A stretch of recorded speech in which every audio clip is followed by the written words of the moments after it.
We're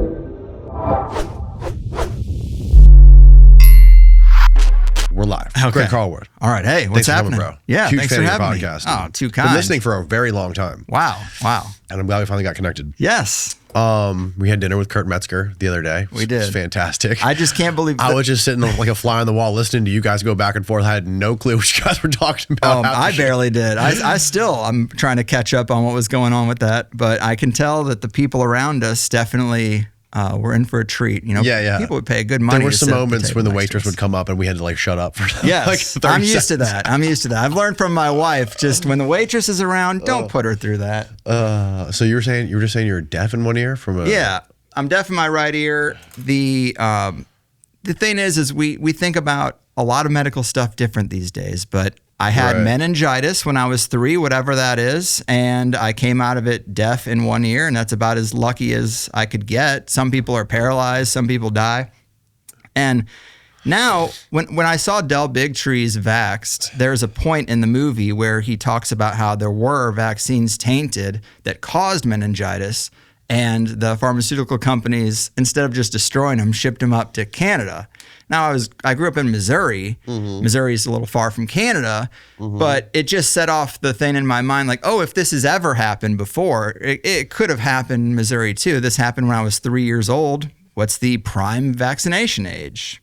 It's 3. Right. The story was always that my dad took me fishing and I was messing around with some dirty water. But how does that story come about? The doctor asks, hey, what have you been doing lately? Dad says, we went on a fishing trip. Doctor says, that's it. Must have been the dirty water, the stagnant water. Really? Well, because no one knows. But now, I think it's probably vax damage. Hard to say. Yeah, who knows? You only need one ear for podcasting. That's true. Bro, for the last couple of days, I've been binging all of your Tracy Twyman episodes. Oh, jeez. And dude, totally my condolences. Off the wall. Yes. Never heard anything like this stuff before. I mean, I was vaguely familiar about her. I kind of knew this kind of the stuff she talked about, but like, why don't you basically like break it down for people? Like, how'd you come across her? How'd you get in touch with her? And break down who she is for folks. Well, I mean, I've been doing the show for like 15 years. Yeah. So I'm 41 now. I was in my mid-20s. I'm embarrassed by a lot of the early shows. But back then, the circle was much smaller than it is today. Right. And it wasn't that hard to find people, and there weren't a lot of places for these people to go to talk at length. When I started the show, it was like Alex Jones, who talks over all his guests, and Coast to Coast AM, which is a radio show which has a commercial break every time they start to get deep into something. So I was like, maybe I could do this and just not talk over my guests and not do any ads at all. And that was my success for the first decade. But Tracy Twyman was definitely in there. She's an occultist who I learned after her death, she was very involved, not just a researcher. You know what I mean? She's not just sitting at home reading the grimoires and the books. She was involved in a lot of occult groups and wild stuff. You know, you look at pictures of her now and she's wearing the Freemasonic pendant, and it's not like I didn't know, because one of her books is Clock Shavings, where she talks about channeling or using a Ouija board to channel the biblical Cain and Baphomet. So you're channeling Baphomet. Yeah, because that's the one I look at a lot. That I'm like, what is that? Were you a Freemason and I never knew it? She looks like part of Amin's congregation. Yeah, even the background, the church she's in front of or whatever. Is that real or is that Photoshop? I don't know. But there's only really a few pictures of her, because my show is audio only up until just like a year ago. And back then, a lot of shows were. Did you ever meet her in person? No. But I did get some reputation damage when she died, because somebody put out a video they called her Dead Man Switch, but she doesn't say that in the video or anything. But she talks in the video about how she was upset at me and one of my childhood friends who used to talk to her on the phone. They get each other worked up and conspiracy paranoia.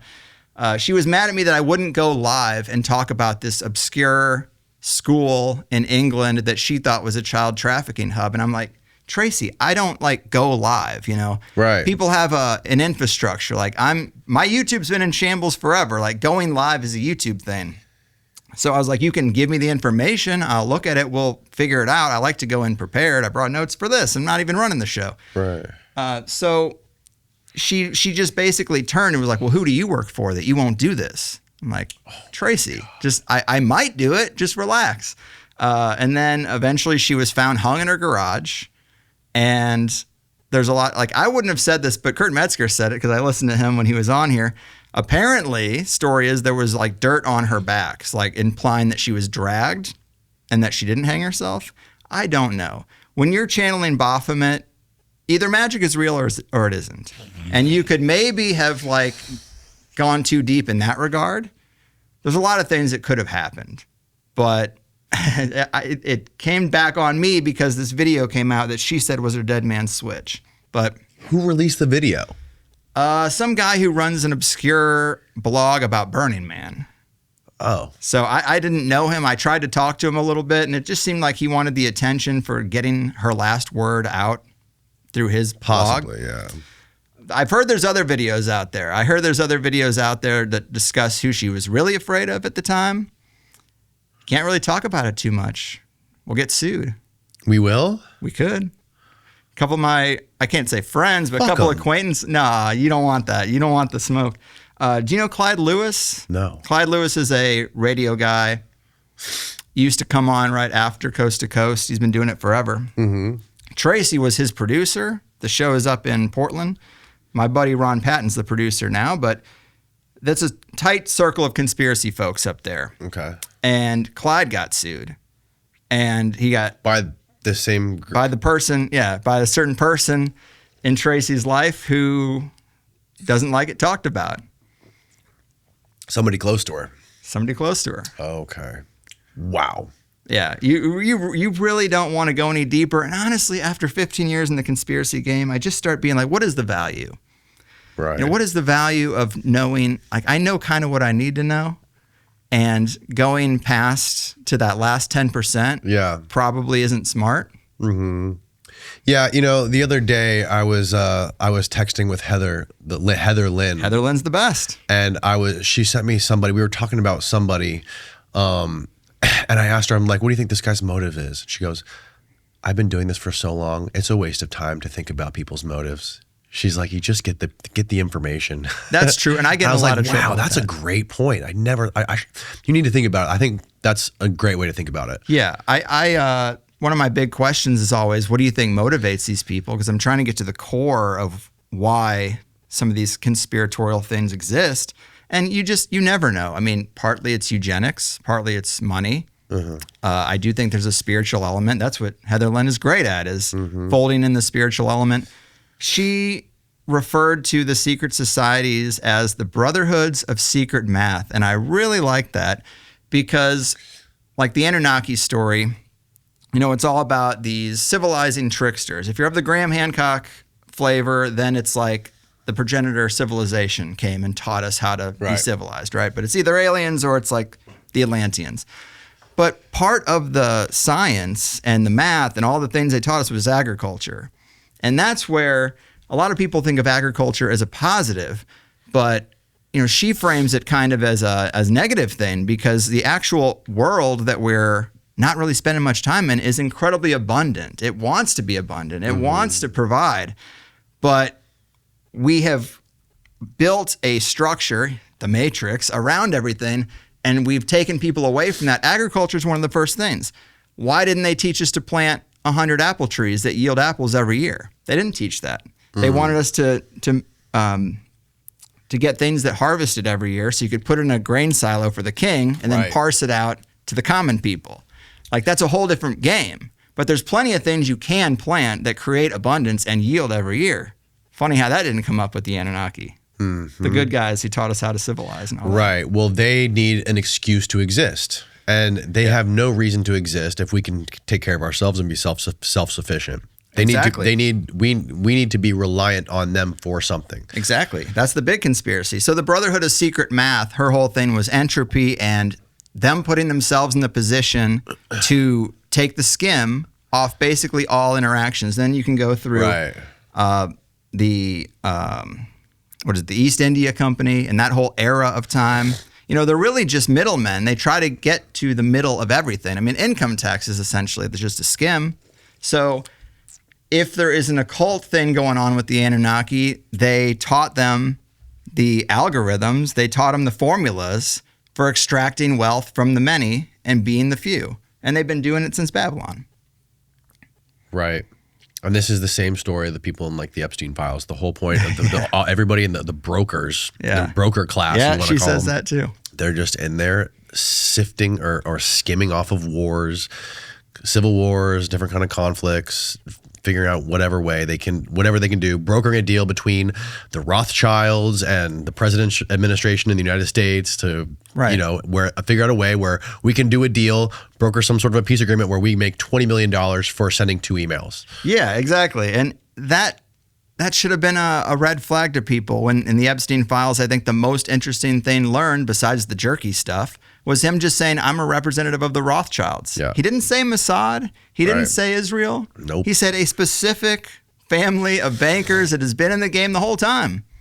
That's the thing. It's, what is it? The 13 Illuminati bloodlines. Mm-hmm. I think they're still active. Clearly they're still active. Epstein was their lapdog. Mm-hmm.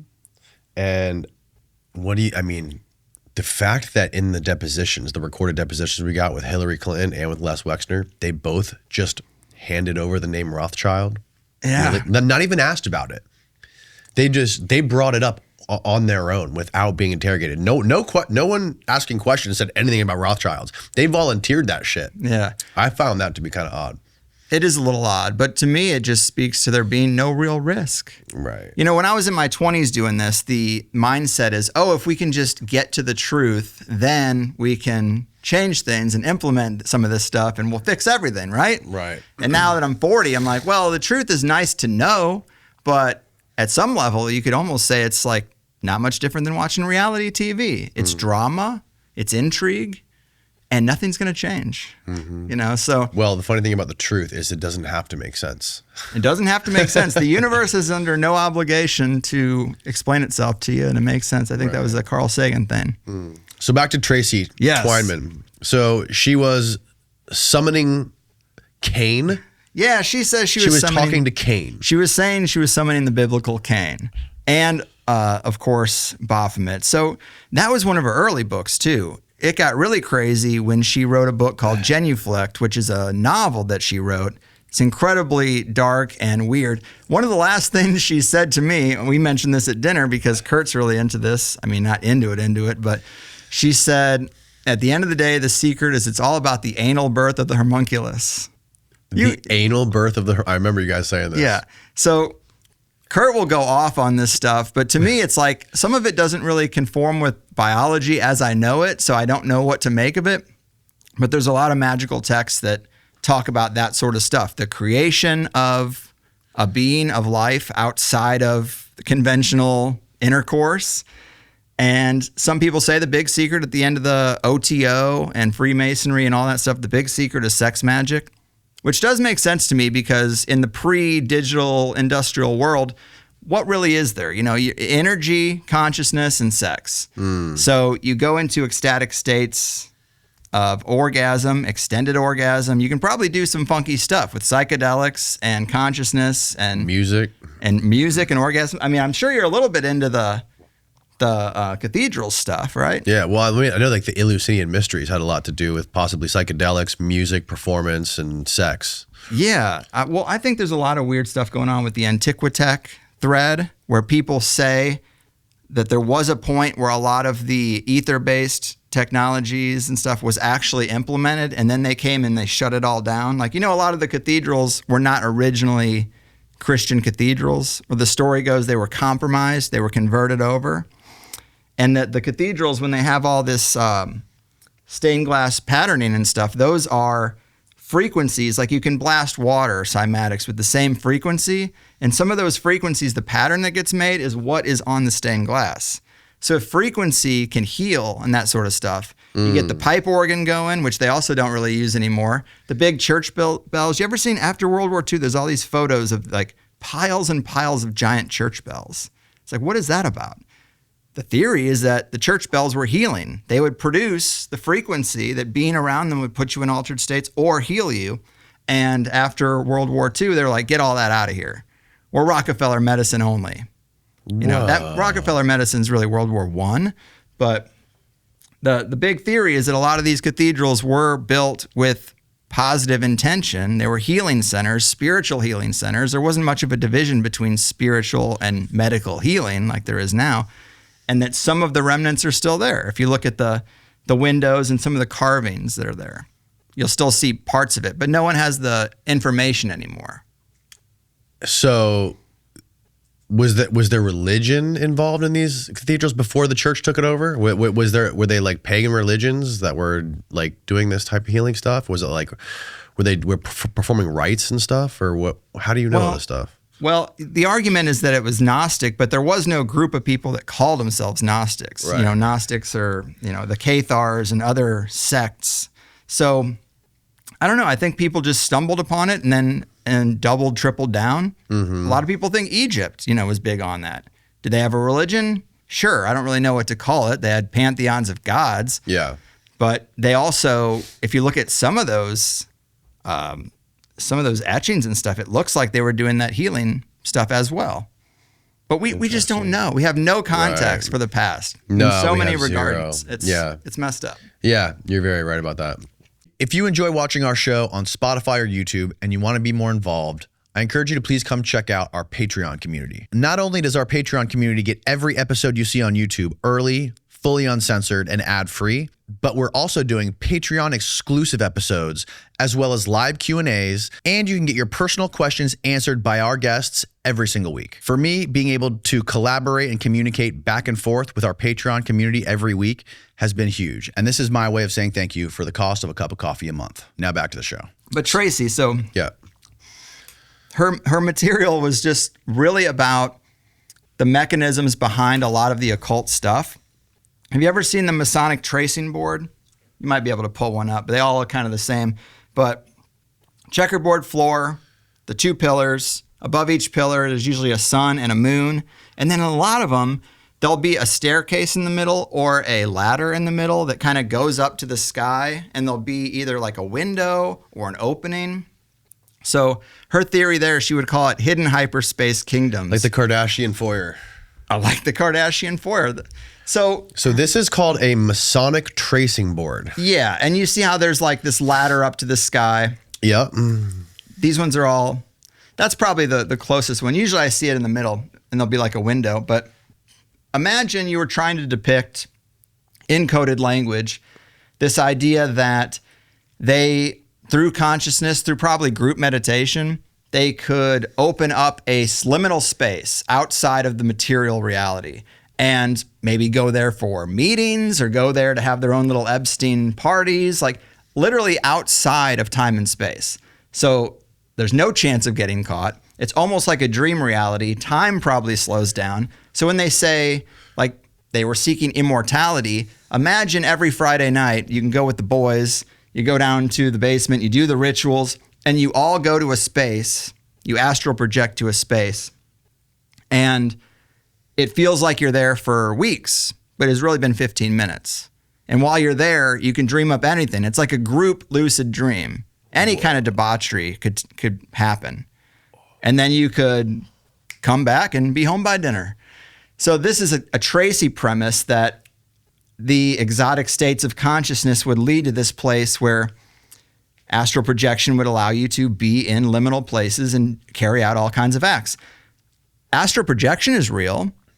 And we all know that sometimes when you have a dream, it feels like a full day, but they say that actual dream was only like 15 minutes. So some of the pieces are there for that to be true. I don't get read in on what the Masons do. Did she ever participate in any of this stuff? I believe so. She never admitted it though? If I were to ask her directly, she probably would. These interviews are fresher in your mind than they are in my mind. So I don't know. Did I ask her? I don't think I did. But at the time, I assumed she was primarily a researcher. And after her death, I learned actually she has a lot of strange connections to French occultists and people who are really deep in it, who aren't really public figures at all. So I think some of this was experiential. I think she got a lot of this from diving headfirst. I say she was a reckless researcher. That's the term I use. So did she kill herself? I don't know. I could see her getting so deep into the occult that it drove her to kill herself. Right. I could see her poking a bear that didn't want to be poked, and that prompted her to be found in the garage. Like there's many different catalysts possible. You know? It's hard to say. Yeah, it really is. But like one of the things that really kind of like gave me pause was how she was explaining how she had all these long conversations with Cain, but she was doing it through a Ouija board. Yeah. I'm like, how long do you have to sit there to have an in-depth conversation going from letter to letter to letter to letter? It must have been months. It's an investment. But she was. And how does Cain speak English? See, I'm not really Catholic, so I don't really put a lot of stock in the biblical characters as like people you can contact.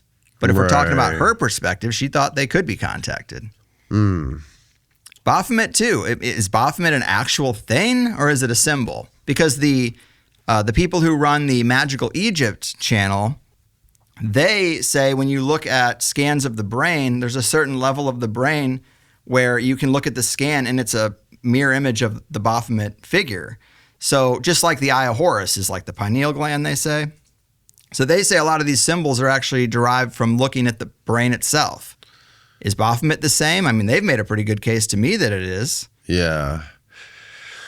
Yeah, it is. It is so weird. Maybe these things could be some sort of like something symbolic that like transcends different religions and different cultures. People just put different masks on them, different, same archetype, different name, kind of like Prometheus and Satan and, all that stuff. Yeah, that's the other thing. A lot of people, conspiracy researchers, they gravitate towards Christianity because they look at what the elite do and they say, well, that's Satanism right there. I don't know if it's Satanism. Right.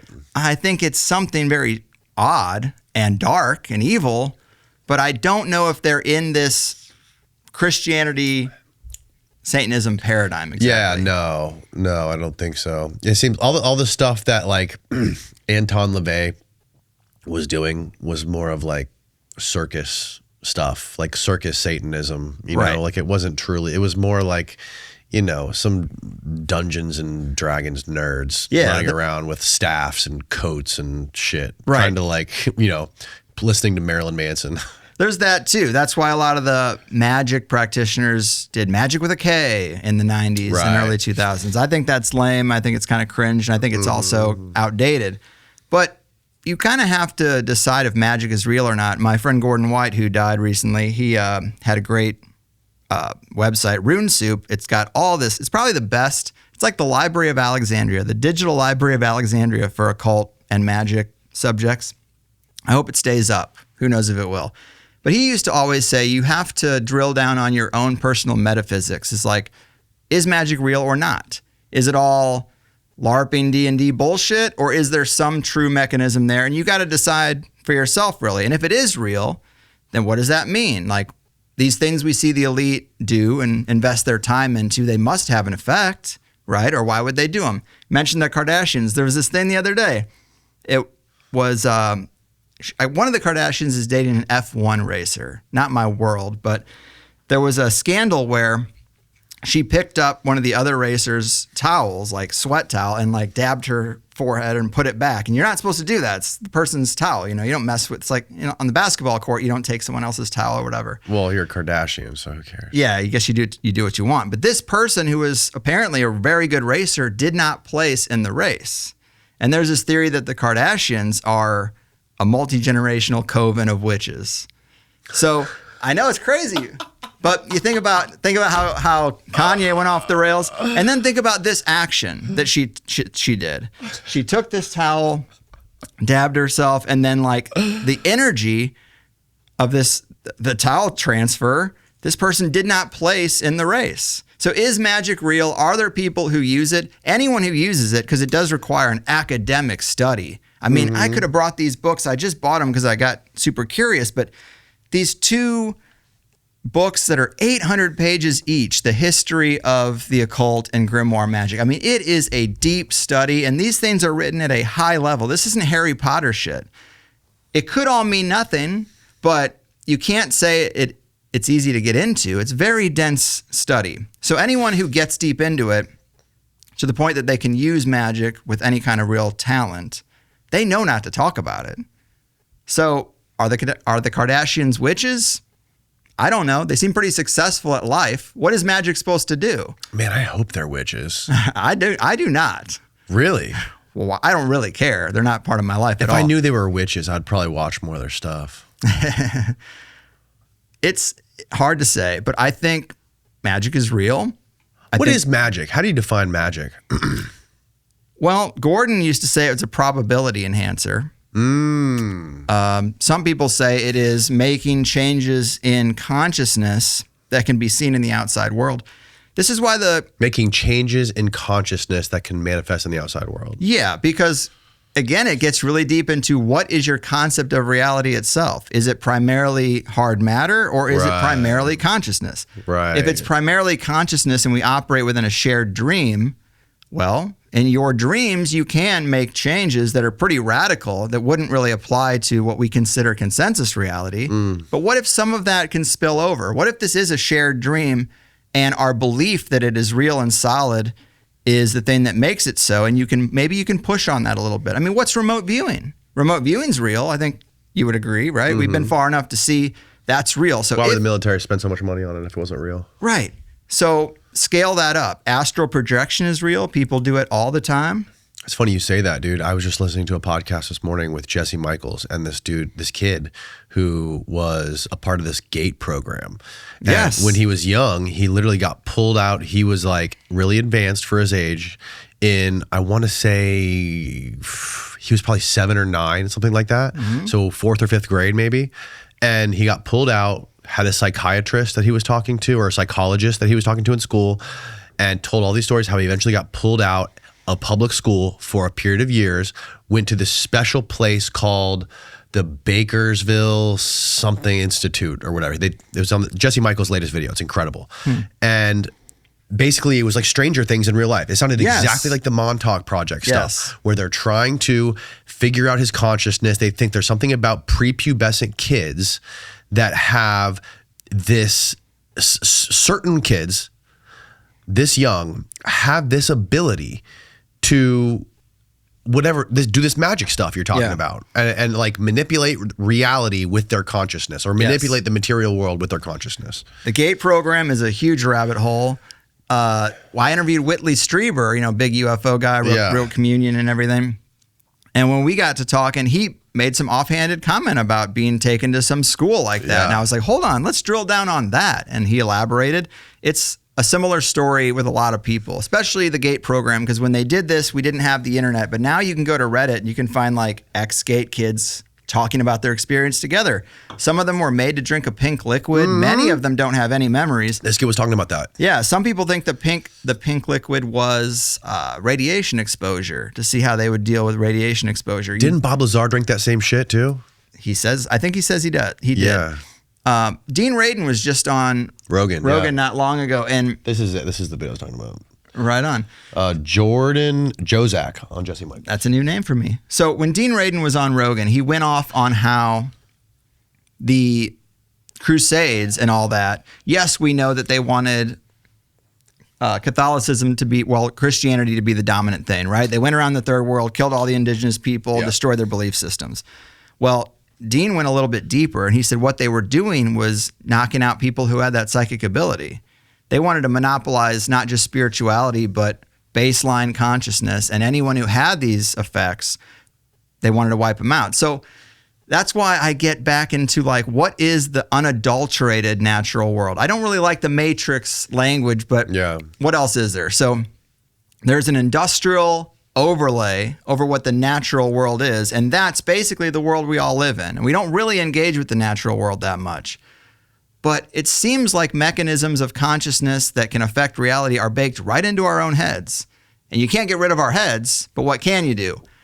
A centuries-long campaign to destroy our knowledge of it, to hide all that knowledge, and to keep us distracted all day. I mean, how many hours of the day are we staring at a screen now? And it just keeps going, right? It started with, I mean, who knows exactly where it started, but you have radio, the family's all sitting around radio, get TV, sucks up more time, internet sucks up more time, social media, now it's almost never ending. No one takes the time to meditate and see what it's all about. No one takes the time to see if they can push up on reality a little bit. Yeah. They win. Because you can't, like, same with abundance. You know, we were talking about this at dinner. I've been working on this like solo show. I was going to call it The Higher Side Guide to Life because so many people present the conspiracy archetype as like a negative thing. You'll drive yourself crazy. You end up hung in the garage or something. I think if you're getting closer to truth, it should add value to your life. It should improve your life, right? And I was kind of determined to make that case. But I think the value of conspiracy culture overall is you find out that they're always lying to us about pretty much everything, and then you kind of disengage your attention from it and engage in the natural world, which is built more for happiness and abundance. You go outside anywhere in Florida, greenery everywhere, right? None of it produces food. That's a little fucked up. It all could.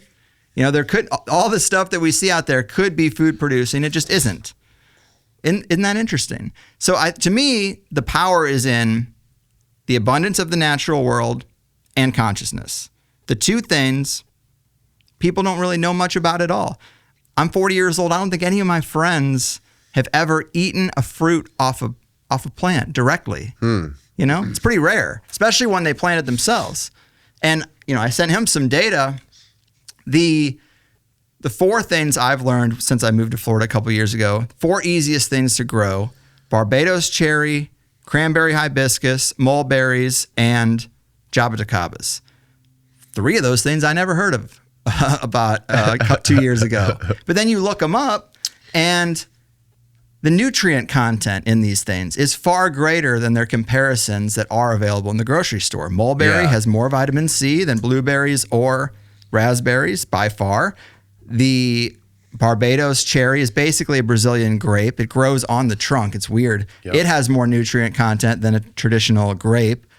If you look at the Barbados cherry, I mean, it is off the charts. He's got the numbers there somewhere, but compare it to a Bing cherry, it's night and day. So isn't it interesting that the easiest things for me to grow are 2 or 3x the nutrient content of the things available in the grocery store if they were even of good quality. And it cost me nothing. I mean, it cost me $100 to get some plants and put them in the ground. Nobody has ground. Everybody's in these apartments. They've done everything they can. It's just an incremental keep us away from the natural world and keep us away from the inner world of developing our consciousness. Well, also, we're in Florida. We're surrounded by water and we're surrounded by wildlife. There's tons of wildlife around here, whether you want to go to the Everglades or want to go to like the middle of Florida, and we're surrounded by ocean. There's tons of fish, tons of stuff in the ocean here. And it's like, it's an abundance of stuff that you can get naturally from the earth that you don't have to buy at Publix. Yes, it's true. And so this is the best example, the Barbados cherry. Look at the vitamin C line compared to a Bing cherry. 1,600 plus milligrams of vitamin C versus a Bing cherry, 7 to 10. Wow. This is something I grow in my yard that my kids eat. You can't get it. What is a Bing cherry? Just a standard cherry. This is the stuff you buy at the grocery store? Yeah, it's in your cocktail. Okay. It's pretty much a standard cherry. You can grow the Barbados ones here? Yes. Okay. The frost fucked it up pretty hard, but even look at the vitamin A line. 38 micrograms. I don't know what that is. But way less potassium. Well, Bing's better for heart health and blood pressure. Interesting. Yeah, and it's not going to be 1-to-1, but if vitamin C is important, as they say, look at that. I mean, you eat one Barbados cherry, how many Bings would you have to eat to get that much vitamin C?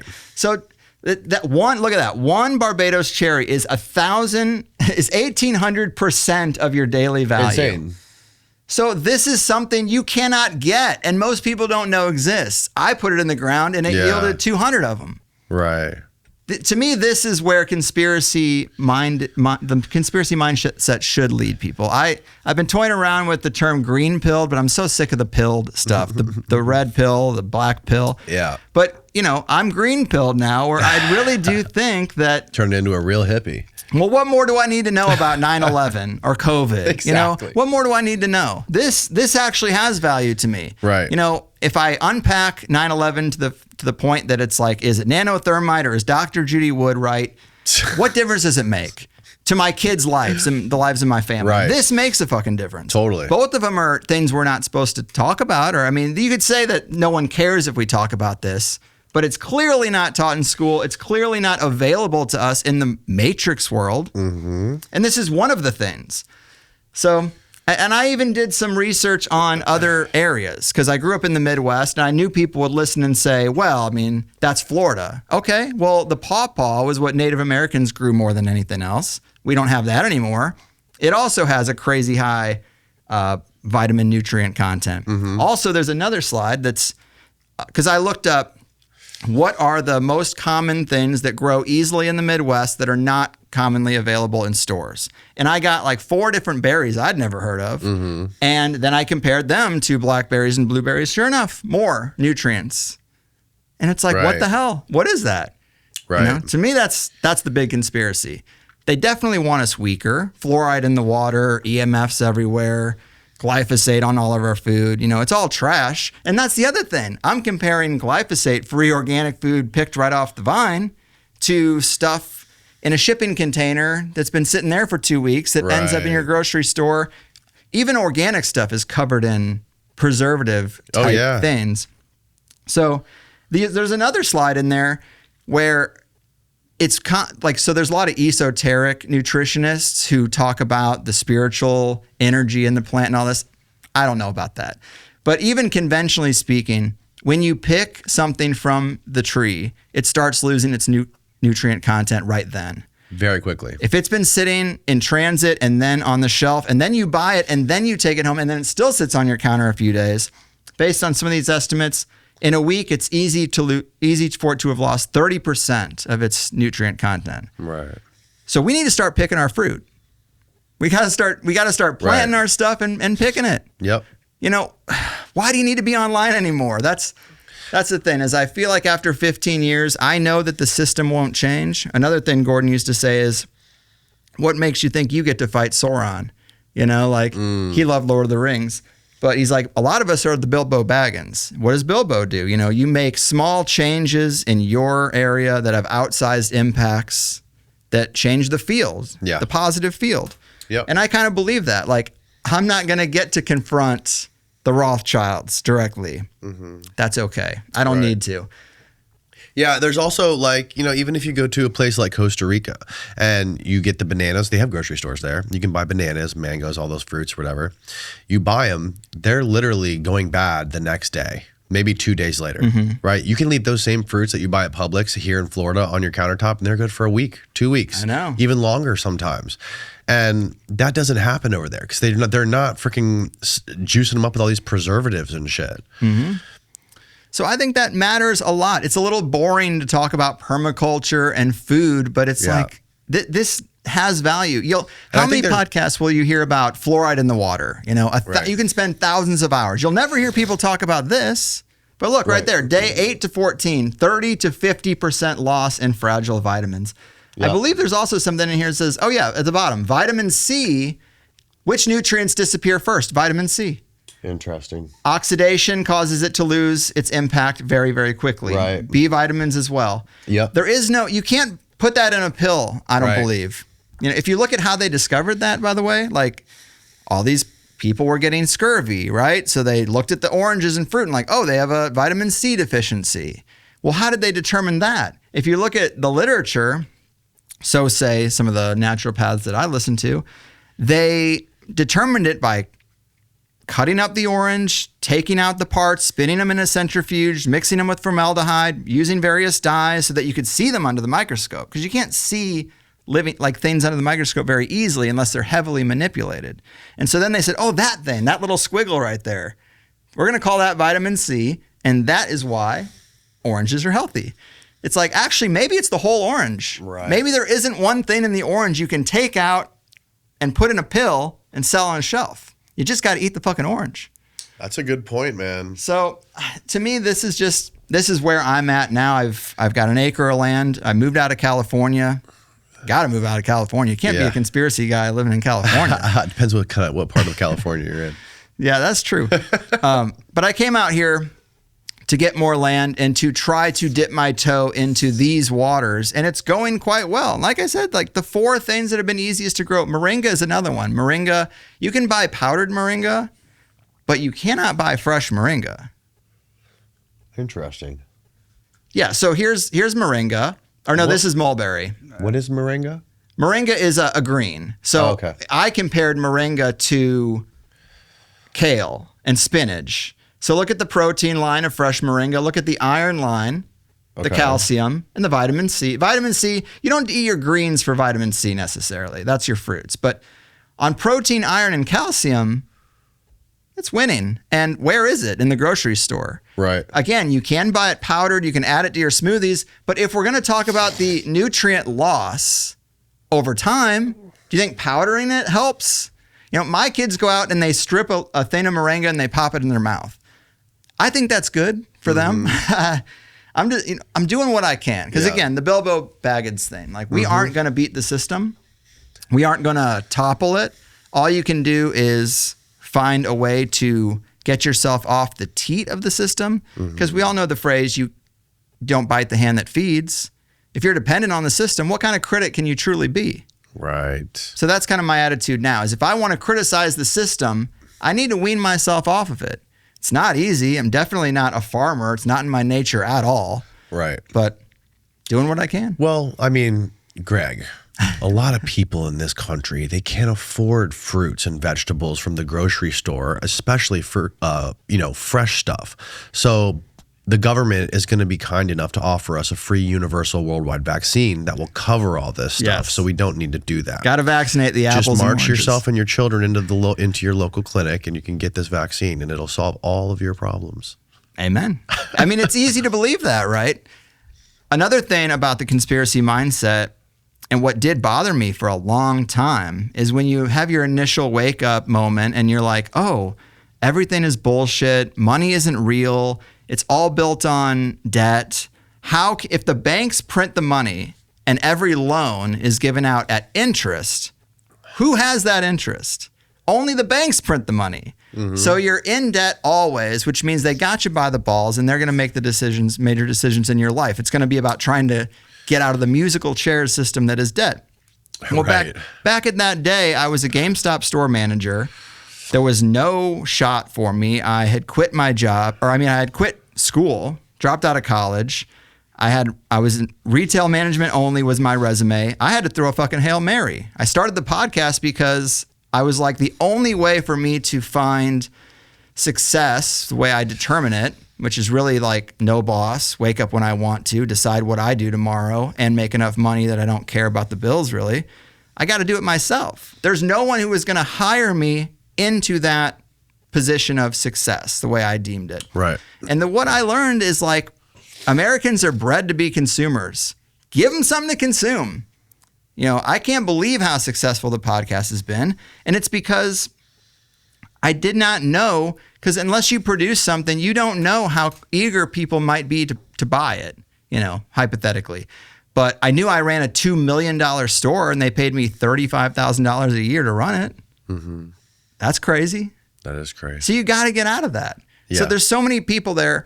And that's what would bother me is I would say ignorance is bliss, because we got our friends that are working at similar shitty jobs, but they're happy. It's like, I would resent that. I would get envious. Like, man, I wish I could just do this job and be happy. Wouldn't that be nice? It's a lot easier than trying to throw a fucking Hail Mary and make something work for myself. Right. That's that ignorance. Why when you awaken to a lot of that bullshit, the economic stuff, it gets kind of scary, because now you are in a position where if you want to find happiness, you have to extract yourself from that. It's hard to do. Not everyone can start a podcast. I mean, apparently they can. 15 years ago, I felt saturated already. Now it's truly saturated. Oh, yeah. Oh, yeah. But now the other side is, I would not tell everyone to start a podcast, but I would say you can align yourself with some of these naturally abundant things and make a pretty good living. I know someone who has a nursery, because if you grow a mulberry plant, you can cut off parts of it, put them in pots, and then they'll grow, and then you sell them. And it just keeps regenerating. So you can keep doing that.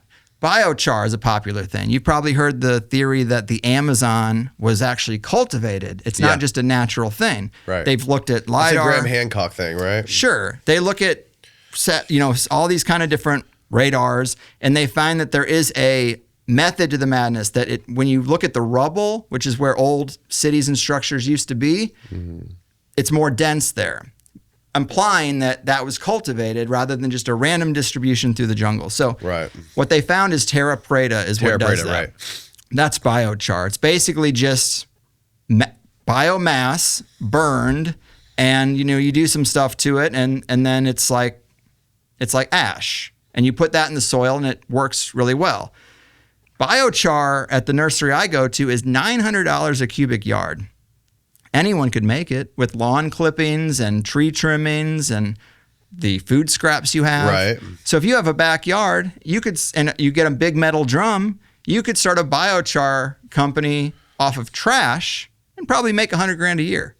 You could, like I said, you could trim off the twigs that aren't going to go anywhere. Take your tree trimmings from your fruit producing trees, put them in the ground, go to the farmer's market, and you could get started that way. There are paths to making really good money that involve engaging with nature, and this archetype of the poor farmer doing the backbreaking work, barely getting by, miserable life, one harvest away from complete absolute ruin. That was injected into us for a reason. The earth is abundant, and it's like, help me help you. It really wants to help. I just interviewed Joel Salatin, who's like one of the most famous farmers there is. Polyface Farm is his big thing. He talked about Azidobacter, a bacteria that it pulls nitrogen from the air for you into the soil if there's 8% organic matter in the soil. It emerges out of nothing, and it is a living bacteria that pulls nitrogen down from the air. It emerges out of nothing? Well, how'd the Amazon get there? I mean, you set the conditions right and things emerge. Right. It's a weird thing, but there is a magical quality to setting the conditions right, and then things come. It's like the chicken or egg question, really. Like, how did we get it? Right. How did it start? It emerged. So this bacteria tends to emerge, and it fixes the nitrogen in the soil for you, one of the main things you need in healthy soil. There is almost no soil that has 8% organic material in it. You're looking at 2% tops in most areas. So he's cultivated his land over a couple decades, and now it's working for him. It's like a snowball effect. Where is it? I believe it's in Kentucky or Tennessee, somewhere near Appalachia area. But when you look at the Amazon as an example, it is abundance on steroids because someone got the ball rolling, and those people aren't even there anymore. And you look at it and you're like, what the hell is that? There's species that exist there that exist nowhere else on Earth, many, thousands. How is that possible? What is the relationship between magic and the natural world? And how do things emerge? Is it all just evolution? Is it all just crossbreeding and this and that? I don't know. I don't think that justifies and explains everything you see in the Amazon. Right. So I used to get stoned and watch these Planet Earth things about the mating rituals of birds. It's insane. It is Avatar. It is like Avatar. So I think some of that can be brought back. Our ground is dead because they knew. It's just like you kill off the people who have any spirituality outside of the paradigm. You kill off the people who have any talent in the realm of consciousness and magic, and you destroy the land. And it's increasing in it's an attack that keeps increasing. So you kill the land and you take people off of it. Economically, so many people can't afford land. I had to come to Florida to do it. Luckily, I have a job where I can live wherever I want, but I couldn't have had an acre of land in California. Probably couldn't have afforded it. I paid $35,000 in income tax to the state of Florida, the same salary I used to make at GameStop. Wow. I couldn't in good conscience let that happen every year. Right.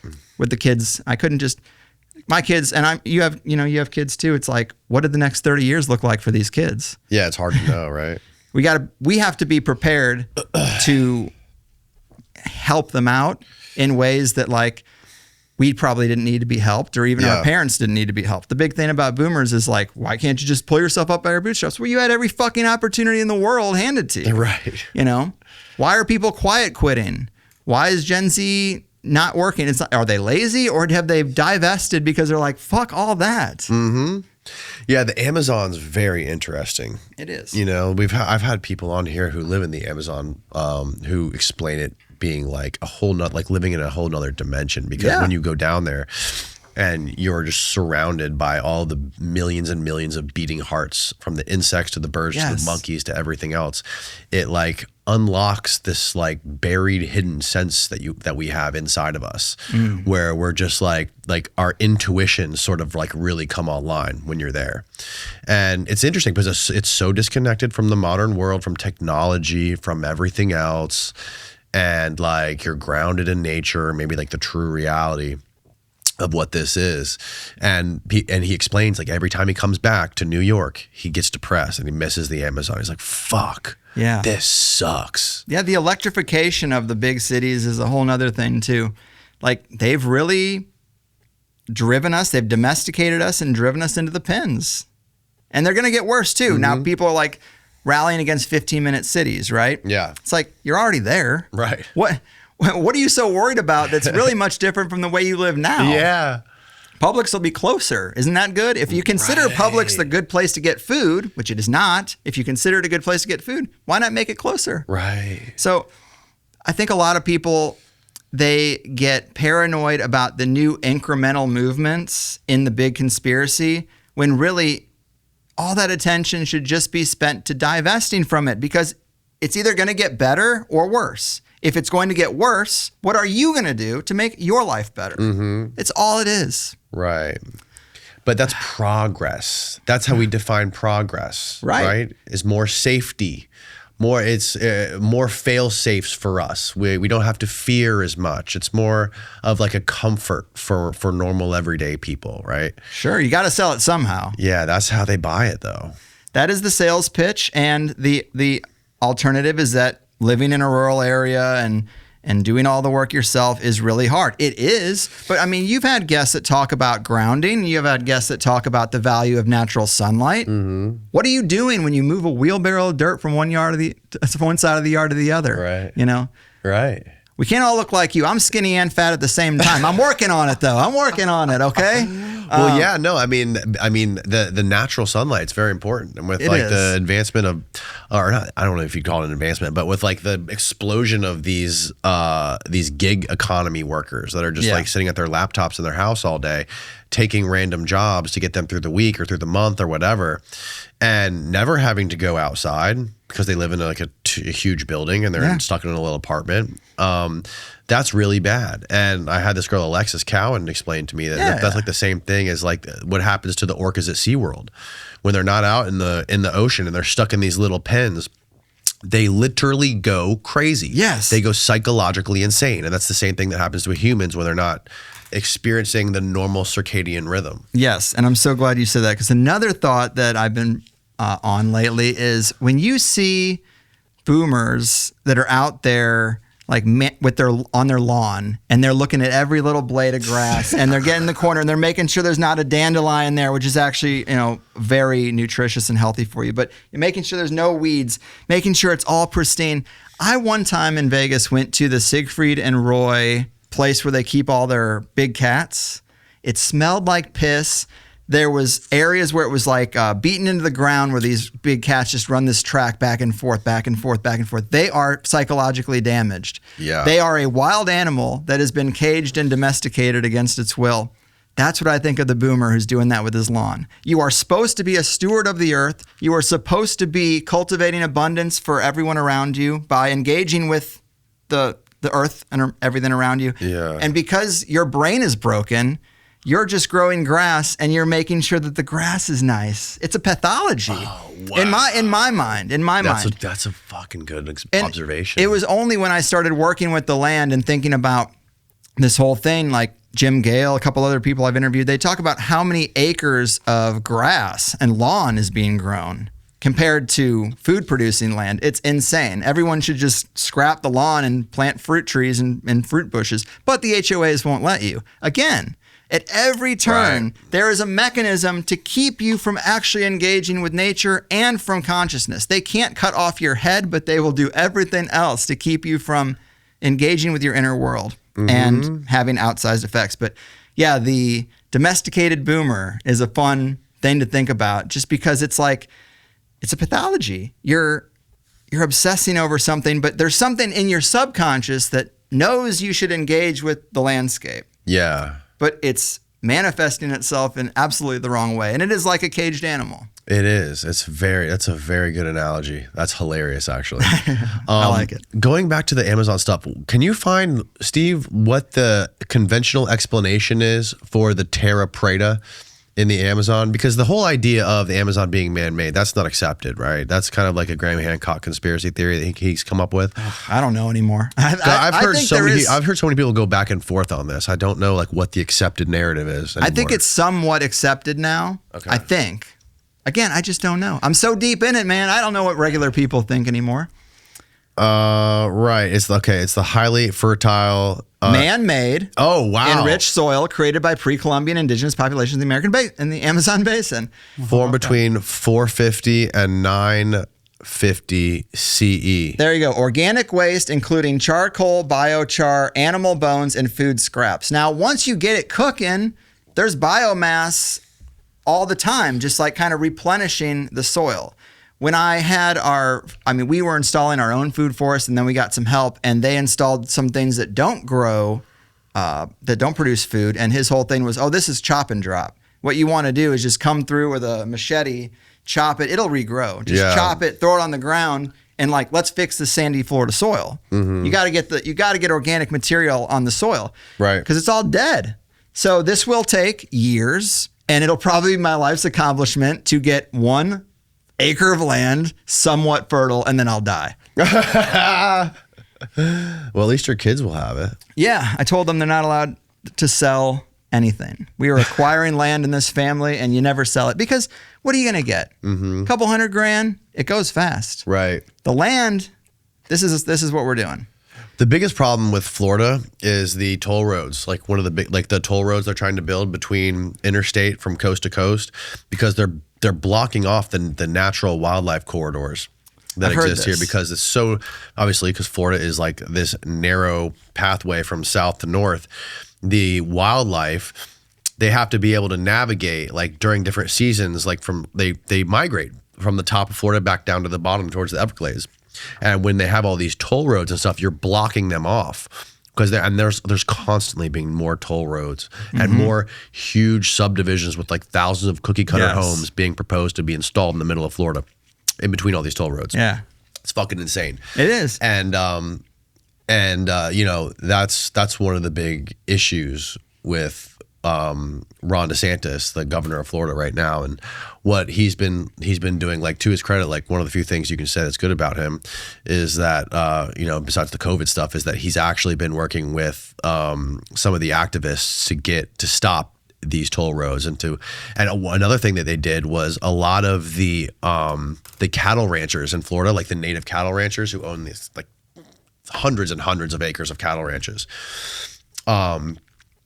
They were getting huge offers from real estate developers to basically, these people were like 3rd, 4th generation cattle. They got handed this fucking land, right, from their great grandparents. So like, they may not live here anymore.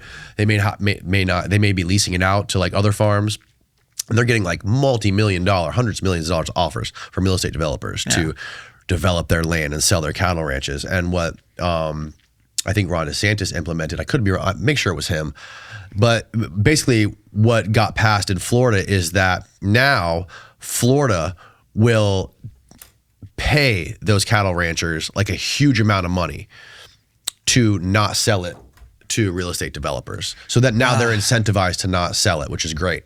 It is, but I don't love that move either, because it requires tax dollars. It's a subsidy kind of, and they're not using the land the right way. It's better than nothing. It's better than a highway. It's better than sending it to Israel. It's better than a toll or China's buying up our farmland, apparently, they say. So yeah, but isn't our government? I mean, I heard the Florida government, or we're giving Florida taxpayer dollars to Israel, like as donations. I mean, federal dollars as well. Yes. Is this it? Okay. Controversial soil road expansion championed by DeSantis, originally conceived as MCOR's toll. Oh, this is the toll road stuff.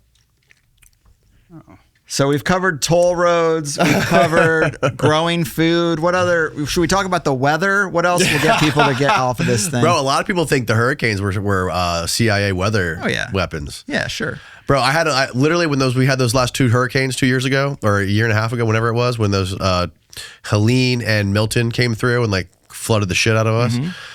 I would talk to maybe like 5 or 6 of my normie everyday family members who aren't into any crazy conspiracy stuff, and they all thought the CIA sent these hurricanes to Florida. That's good. One of the craziest things about Dr. Judy Wood's work, she is the one who wrote Where Did the Towers Go? It is a great like college level textbook full of full color images about the wreckage of the Twin Towers.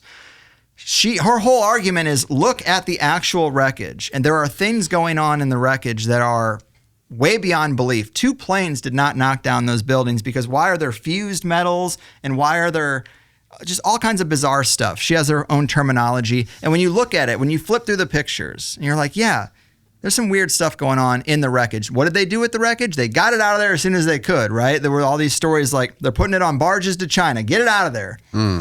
That's another thing about conspiracy. What did they do with all of it? They got it out of there. Where do you know where they put it? I don't, but I know that you're not supposed to fuck with a crime scene.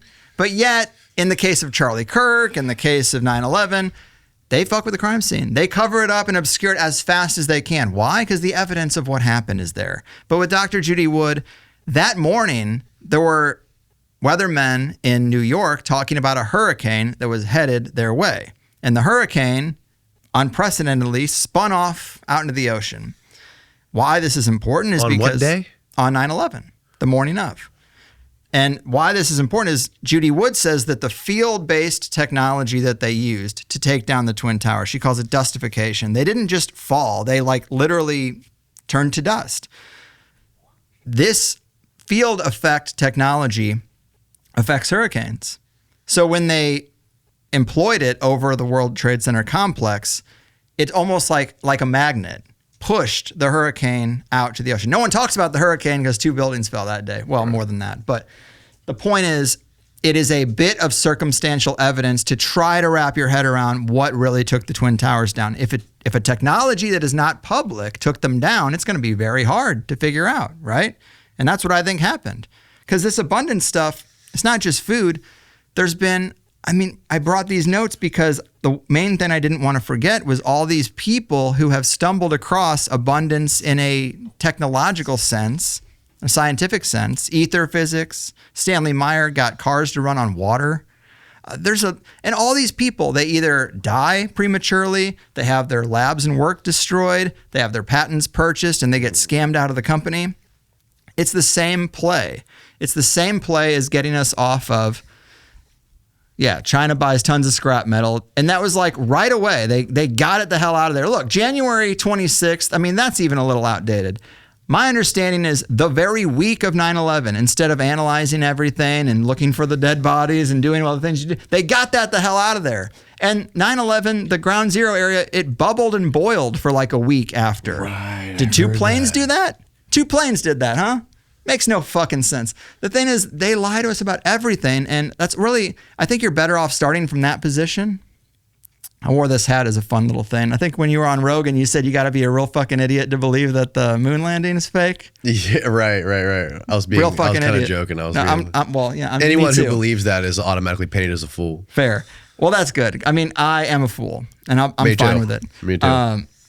Because I just think that the default, that would be like the one example. If you believe that the Apollo missions are what they are and take them at face value, it'd be the one example where a military adjacent organization, because I think we can all say NASA's military adjacent, did they ever display their best technology live on TV? Pretty rare for that to happen, but they did it then. Yeah. And then they broadcasted it live?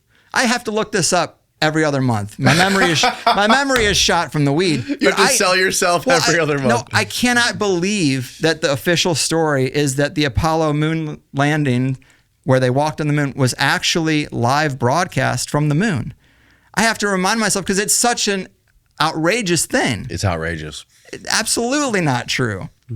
People still believe it because they want to, but it would be also the one example. They lied to us about COVID. They lied to us about 9/11.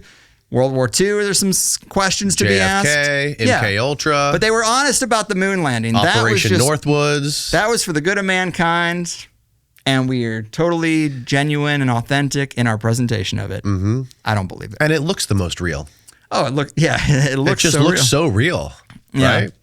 But that's the thing is, I think where the conspiracy community should be focused is on these inventors who had a better concept for natural abundance. Again, it's not just the soil, but the air too. Ether is real.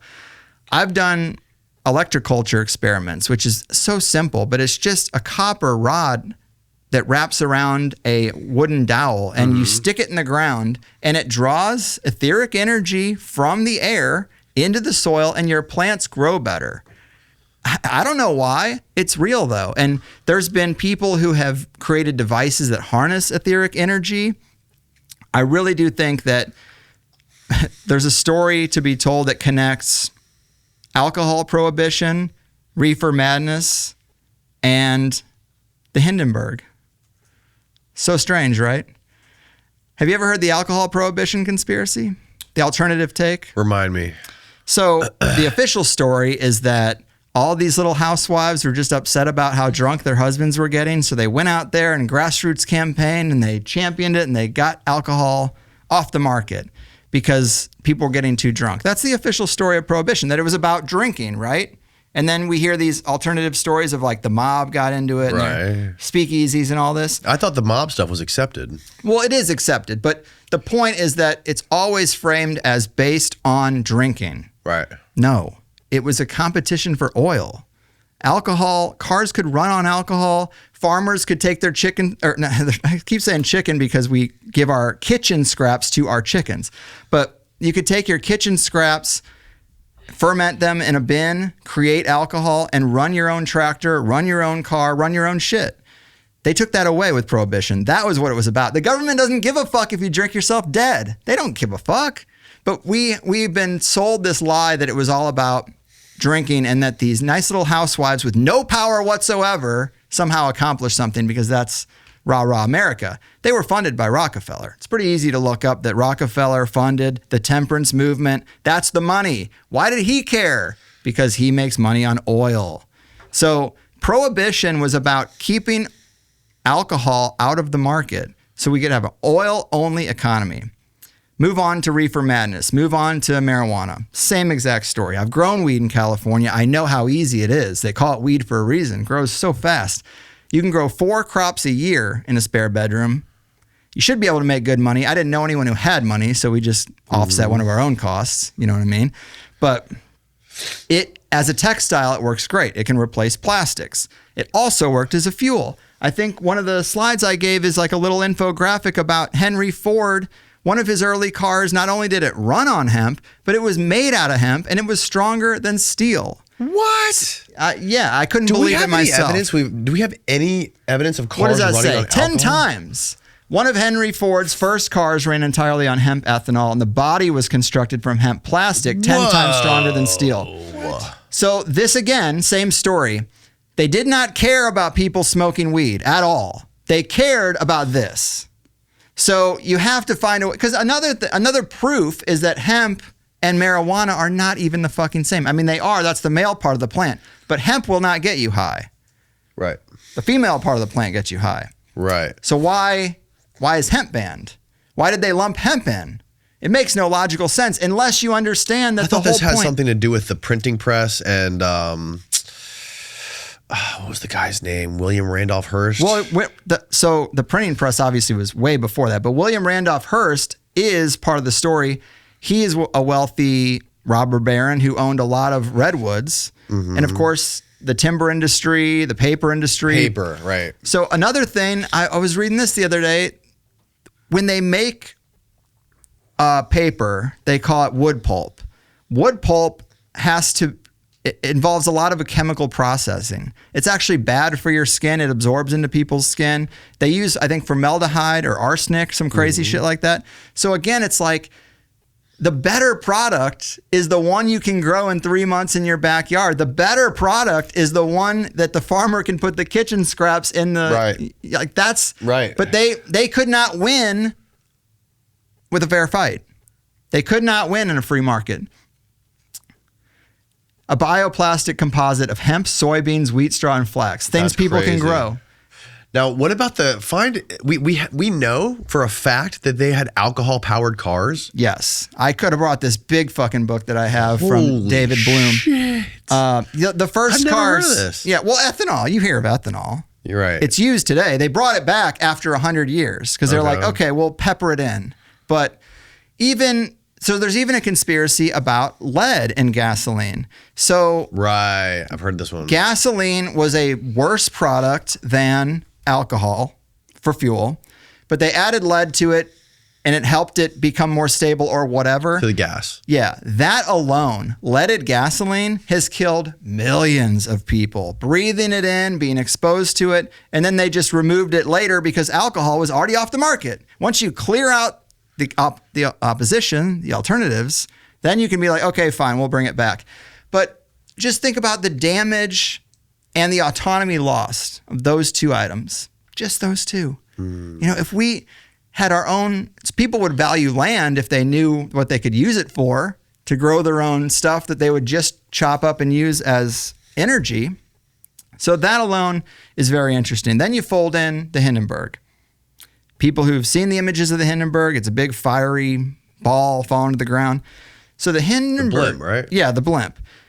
First off, if you look up how many people died, it's not that many. It's like half the people jumped as it was coming down to the ground slowly like a balloon. They jumped off and they were fine. Like majority of people. It's crazy that more people didn't die. It's not like a plane crash. Plane goes down, you're dead. Right. Why did they stop using Zeppelins 100% because of one crash? They don't do that with planes. They didn't do that with trains. They didn't do that with cars because it didn't run on oil. And in fact, the Hindenburg, I can't remember. So most of the blimps at this time, so like sky cruises, right? They were luxurious sky cruises and they were viable. They'd go across the ocean. It was just another form of travel, but it wasn't controlled by the oil-only mafia. So at the time, I believe it was helium that they used for blimps. Helium is non-flammable. The U.S. government had a monopoly on helium, and they refused to export it to Germany, who made the blimps. So the Germans said, fuck it, we're going to still use the blimps. We got to use the blimps. We built the blimps. We're using the blimps. So they decided to put hydrogen in the blimps instead. Hydrogen's flammable. So then there's reports of somebody who saw the Hindenburg that day. He said that he saw a spark shoot at it. They shot an incendiary round and they shot it down. And it lit on fire because they were using a fuel that they had to use because of the U.S. monopoly on helium. Oh, If they had been using helium, it never would have happened. Blimps can just take off like a helicopter. You don't need a giant airport that's government controlled. You don't need all this stuff. So again, our birthright, my buddy Schwab, not buddy, but a guy I've interviewed a few times, he says they took us off the good timeline by all this stuff. So what are we looking at here? The Model T? What do you got here, Steve?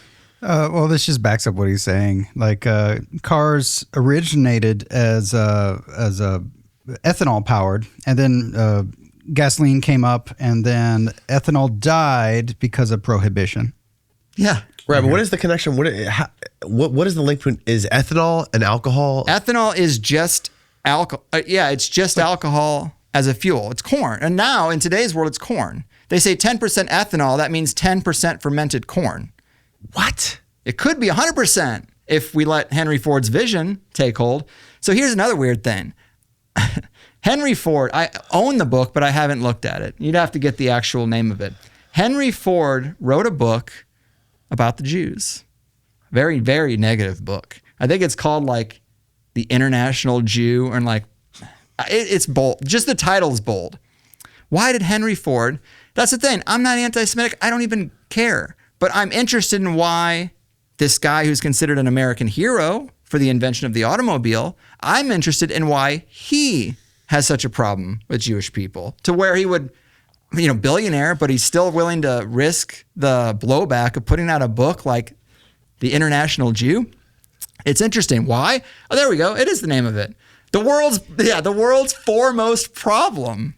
Put out in 1920. The International Jew, the world's foremost problem. That's bold. This is his book? That's bold, Henry. Yeah. Where's the author, Steve? Don't make me wrong. Oh no, Don't it's prove him definitely wrong. it's definitely written by him. There doesn't say the author on there? I do just say bullshit, but I'm pretty sure How would this they is do right. this? How would they show you a book? I've never seen a book without the author printed on the the inside. Yeah. It did say What it you're down there. referring to is this. Anti-Semitic They're text. making Henry it very Ford, difficult. funded by By Ford. Henry Ford. The copy I have has his name on the cover, but it was Okay. funded by Henry Ford. He wanted this book to be written. Ford's publishing company compiled these defamatory weekly articles into 4 distinct bound volumes: The International Jew, The World's Foremost Problem. What else? Jewish activities in the United States, Jewish influences in American life, and aspects of Jewish power in the United States. So what is he on about? I think what he's on about is the oil-only oligarchy. I drove here in a Ford. Me Godspeed, you know. Praise be to he. But the thing is that he saw something going on. He saw mechanisms moving, forces beyond his power that were taking his invention and making it a cash cow for them. I find that interesting. So you can take Prohibition, the legalization or illegalization of marijuana, and the Hindenburg, and all three are the same story, which is these were competitors to oil. The oil people are the bankers. The bankers and the oil people are the 13 bloodline Illuminati families. This is conspiracy in a nutshell. So what can we do? We could probably resurrect some of that technology a little bit. We could probably start trying to build things that run on alcohol only that you can make yourself. Now, it is dangerous because, like I said, I mean, I got paperwork here that's just all these people who have done this stuff. Some of them it's not even super like esoteric. Some of it is esoteric where it's free energy devices that use ether physics. But other stuff is like, here's a guy who found a cavitation device that would separate the H from the O in water, and then it could run for 200 miles a gallon. Or even just taking conventional oil and using a similar process to make conventional oil run 200 miles, conventional gasoline run 200 miles per gallon. These people, like, they get wiped out. Yeah. I've heard the story about the guy who created the water-powered car and how he got assassinated at like a, what was it, a Cracker Barrel or something? Yes, I just interviewed someone who said it was a Cracker Barrel. He was like, George he got Howard. poisoned by somebody. Yeah, his last words were, "They poisoned me." Right. He was meeting with people to talk about his technology in a restaurant, got sick, walked to the parking lot, died. Yeah, because this is the stuff you don't fuck with. Like, But how much of I always wonder, like, how much of these stories are just telephone game? You know, just like the ancient religious stories, like the Bible That's why I stories. stacked the deck here, because any one of these in isolation could be bullshit. I don't know. Right. But I mean, do you think that 30 of them are bullshit? Because the Right. template's the same. Right. The template's the template's same. very similar. You know, John Andrews, Navy water fuel powder. In 1917, Portuguese-born inventor named John Andrews approached the U.S. Navy claiming he could convert tap water into a 3-cent per gallon gasoline substitute using a proprietary chemical powder. He successfully demonstrated the fluid before Navy officials at the New York Navy Yard running a motorboat engine. Used his mixture entirely. Impressed, they were prepared to build a secure testing lab for him. Before the official contract could be finalized, Andrews completely vanished, taking the powder with him. Rumors swirled that he was kidnapped by foreign agents or bought out by oil executives. I mean, I've got like 30 of these fucking things, and the story is always the same. I'm inclined to believe it's true. Like, the big conspiracy, we can talk about like what's going on in Antarctica. Did the moon landing happen? These things don't affect our lives. What affects our lives? We could have abundance. Yeah. Kind of a big deal. Your money could go a lot further, even with all the scams. Even though it is a debt-based fractional reserve, Rockefeller, Rothschild debt-based trap, even though that's true, if you could make your own energy and you can make your own fuel and you can grow your own food, I think that's a lot off of the monthly budget. 100%. But most people don't have time to do that because they're stuck in this fucking rat race hamster wheel. They have time. Look at your screen time. The Right. screen time is exactly proportionate to what you could be doing That's to true. create your own abundance. And I'm bad with my screens too. It is what it is. It's like exercise. I know everybody should do it, and I can sit here and tell everybody that you should get out there and lift some weights, but look at me. I'm not doing that. Right. So sometimes we can't take our own advice. Doesn't make me feel too bad for saying it. You got to get with it. And that's what a lot of people are talking about now is Catherine Austin Fitz was here. She won't do my show. She did your show. You actually had her travel. Why wouldn't she do She your won't even show? get on Zoom with me. I'm just kidding. I mean, I'm not. It is true that she told me that my show is too ridiculous. And I'm like, hey, my God. come on. We're both friends with She's Dr. Farrell she's here. best friends with Joseph Farrell. Yeah, I mean, right? come on. He's a Death Star guy. You won't do my show? Whatever. The Rings of Saturn guy. Yeah, at this point, I don't need her because... Oh, no, he didn't write that. Never mind. No, he didn't. That was... She sent me that book. But he's though. a Death Star guy. Yes. At this point, I mean, what I want to do is I want to interview people who aren't doing every other podcast for the most part. Yes. So I don't really need Catherine Austin Fitz, although I wish her well, to use the Tim Dillon phrase. But I brought her up because she's fun. She's a fun one. And she talks about building the parallel economy, which is what this is it. This is what we should do. We should build the parallel economy. We should say, fuck what they're doing. I don't really care that much. Yeah, I her know thing what I is need don't to bank know. with the central banks. Find your small local credit union bank or whatever and bank with them. Don't do Chase, Bank of America, all these big banks because you're just contributing to this whole problem. It's true. And I'm more concerned about spending the money locally. I'm more concerned with between where I came from, my house, and here, I passed 8 ranches. Like you say, all the farmland out there. All those ranches have a sign out front with a phone number on it that's if you want to buy your beef, buy it here. That's what I do. Yeah. I have a freezer full of beef that I bought from a guy down the road who raised the cow a couple miles from my house. Butcher Box, I don't know if you have ever heard of Butcher Box sponsorship? Because I think we have. Do you have one currently? Cut it out if you need Shut to. the fuck up All about right, Butcher Box. No, I'm just forget kidding. I'm just Butcher kidding. No, Box. say it. This episode will not be sponsored by Butcher Box. Fair. Well, if It is, it'd be funny to put the ad right after he's. That would be Yes. funny. When I first got into the grass-fed beef thing, I went to Butcher Box because it was convenient, right? But that's beef, and I'm not even saying it's bad meat, but it is shipped from New Zealand. How does that help the American rancher? How does that help our sustainability? It does not. So instead, go to Polyface Farms for the same thing, but it's from Kentucky. Or even better, go to a ranch where you shake the guy's hand and he knows your name, and when shit goes down, you have his phone number on your phone. And if Catherine Austin Fitz is right and you have all these credits and limitations on what you can spend your money on, you need someone outside of the network. Yes. Where they're going to get you is at the checkout line at Publix. Oh, you have too much milk. Oh, you have too much meat.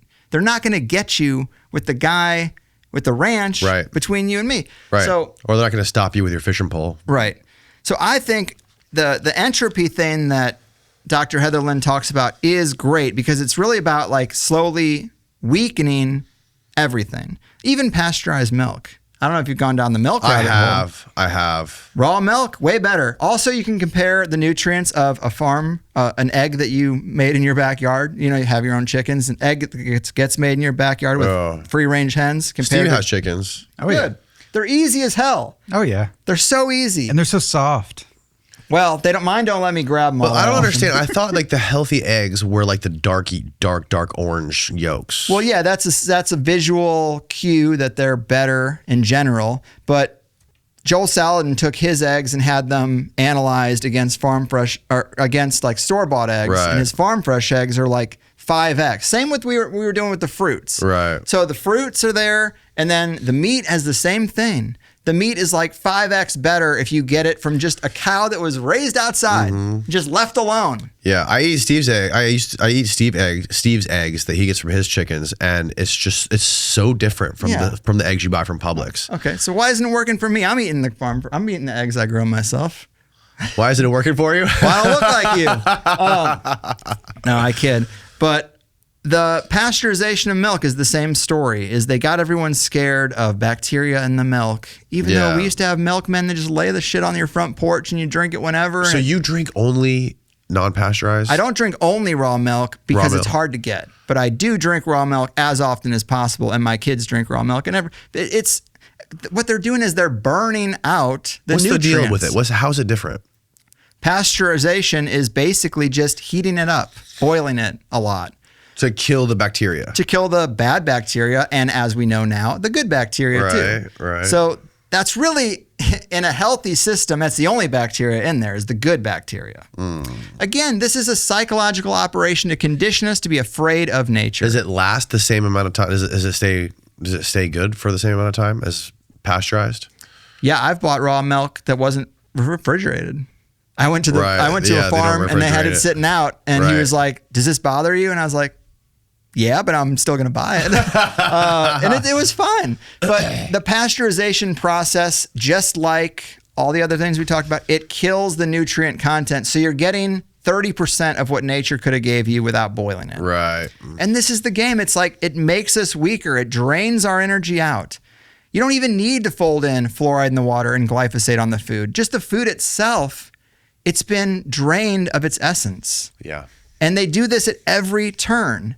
And to me, this used to be boring shit, but now it gets me really fired up because of the kids, really, because of like just wanting my kids to eat the best stuff in a largely toxic world. And I have friends who think I'm nuts for drinking raw milk. Did you know in Florida, you're allowed to sell raw milk, but you must put a label on it that says for pet consumption only? I had no idea, but that's fucking crazy. The milk that is in my kid's cereal bowl says on it for dogs and cats only. That's insane. It's fucking crazy. And you eventually have to be like, do I trust the system? Can you give it to babies? Can you give it to babies? Well, I hear back in the day, people used to travel with a goat because they would feed goat's milk to their babies if mom wasn't around. I've heard that, yeah. So straight from the udder to an infant, that's interesting. I mean, traveling with a goat itself is like, what the fuck? What was going on back then? That's next level. Yeah. People used to be way more self-sufficient. Yes. And they would do what it takes to be self-sufficient. And today we are such beta cucks. We are just cucks for the whole goddamn system. And if you want to criticize it, as so many people do, you gotta put your money where your mouth is. You got to start divesting. Everyone's got to go to the trough. Everyone's got to go to the government-controlled trough to get their slop. We can't just get our own stuff. And I'm on the same page with you with all of this stuff. And the one thing I would say I am also extremely terrified about, which connects right to all this stuff, is how this is happening in like the media world. And basically, like, I live and die by YouTube. Yeah. And YouTube is controlled by Google, which we learned the hard way during the whole COVID times is that like they can turn you on and off whenever they please, and they answer to the fucking government.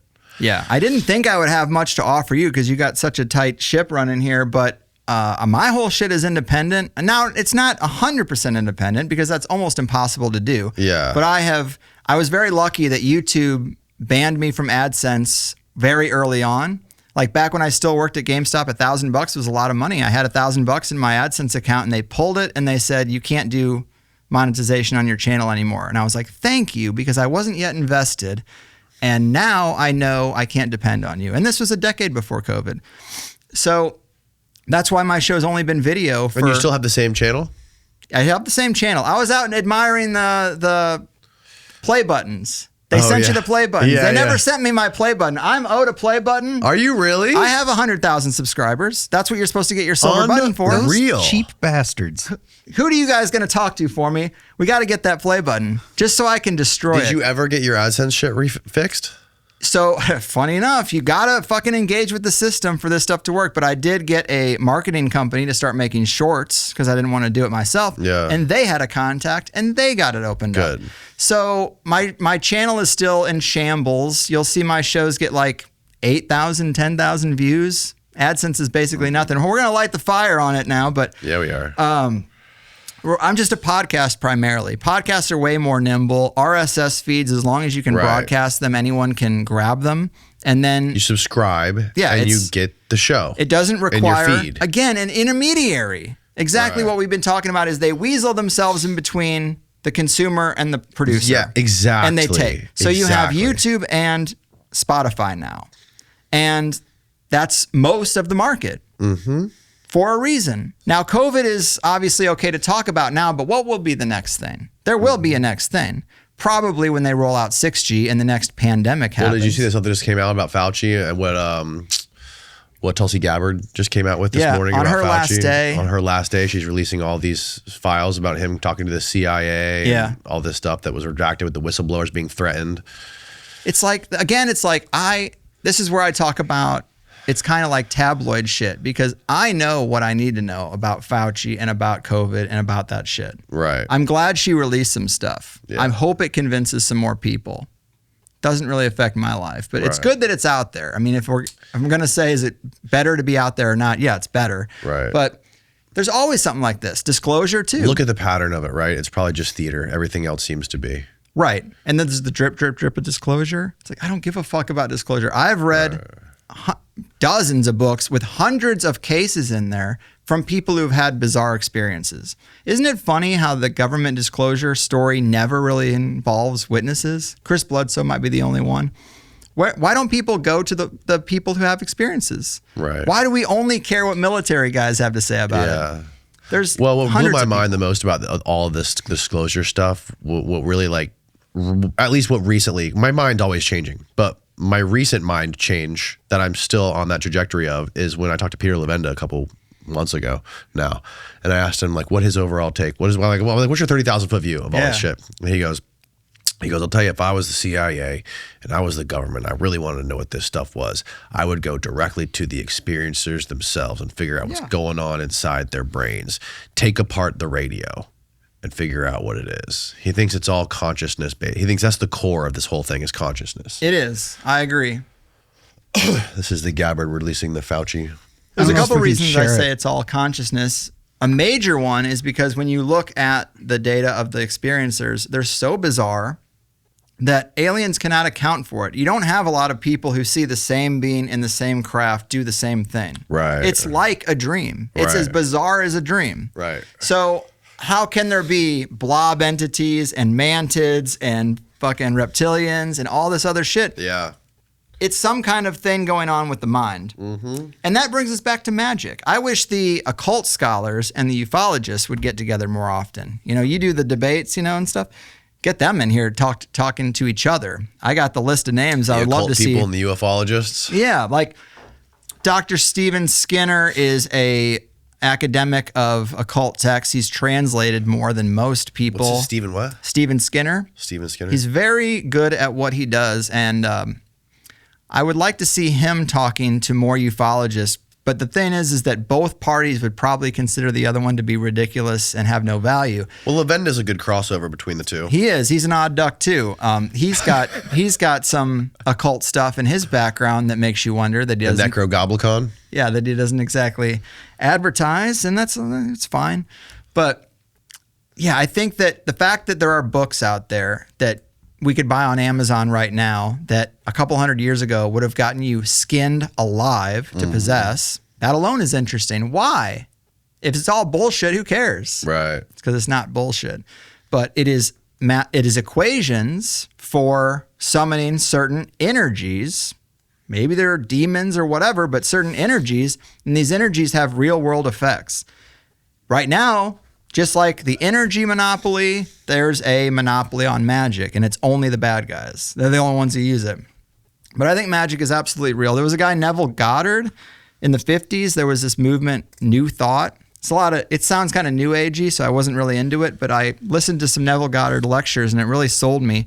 He had this thing where at his lectures, he would say, go home tonight, and when you're falling asleep, that's the other thing. People listen to TV and podcasts when they fall asleep. They don't get into their inner mind at all. It's the one quiet time of the day. And the hypnagogic state, the state between wake and sleep, they say it's one of the most powerful states the human mind can be in. Hypnagogic state, yeah. Yeah. That's when you can manifest things, and that's when you can like get the best ideas. Like that's when ideas come to people from where are ideas from? You know, It's maybe. also when people have UFO abduction experiences, right? Exactly. So it is a bizarre point in every person's life every single day. You know, you have this at least once. I wake up like 3 times a night, so it happens to me a couple of times. But if you engage with the hypnagogic state, Neville Goddard would say, tell yourself 3 nights in a row, picture yourself climbing a ladder. Just picture yourself climbing a ladder. And then during the day, tell yourself, I will not climb a ladder. Because he was trying to demonstrate that the subconscious visualization is far more powerful than the conscious vocalization. Okay. And so I listened to a guy saying how he was like, I thought this was all bullshit because why would I be on a ladder? I can easily avoid ladders for 3 days. Him and his buddies went to the lake. They were jumping off the dock. to get back on the dock, he found himself climbing a ladder, and he was like, holy shit, he got me.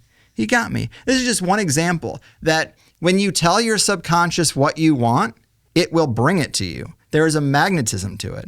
I'm starting to believe this. And again, probability multiplier. If you say you want $1 million, well, the probability might move from 0.1 to 0.2. It's a huge movement. Still not going to happen. There's other instances where people have said, I want $1 million. And if you're aware enough of your day-to-day activities, you might find yourself playing GTA 5, and you might find yourself getting $1 million in the game. It's up on the screen. Your subconscious doesn't know the difference. Your subconscious thinks it gave you what you asked for. Right. So I think we are constantly manifesting. We talked a little bit about synchromysticism and the examples of like, why is Neo's passport expire on 9/11/2001? That blew my fucking mind. Right. Dude. So to me, this is advanced sigil magic. So here's a weird example. The Titanic, right? Find Neo's passport from the Matrix. It expires on 9/11. I think is the year on there? The year's on there. The exact day. God. So how does that happen? Yep. Give me the So expiration date. the first thing is you get your mind blown by it, but then And this movie came out 2 years there before it is. 9/11. Yeah. So your first thing is like, oh, that's mind blowing. But then when you get over the shock of it, you have to be like, well, how does this happen? One theory is like, well, obviously someone knew it was going to happen on 9/11 and they put it on the passport, and maybe they were just signaling.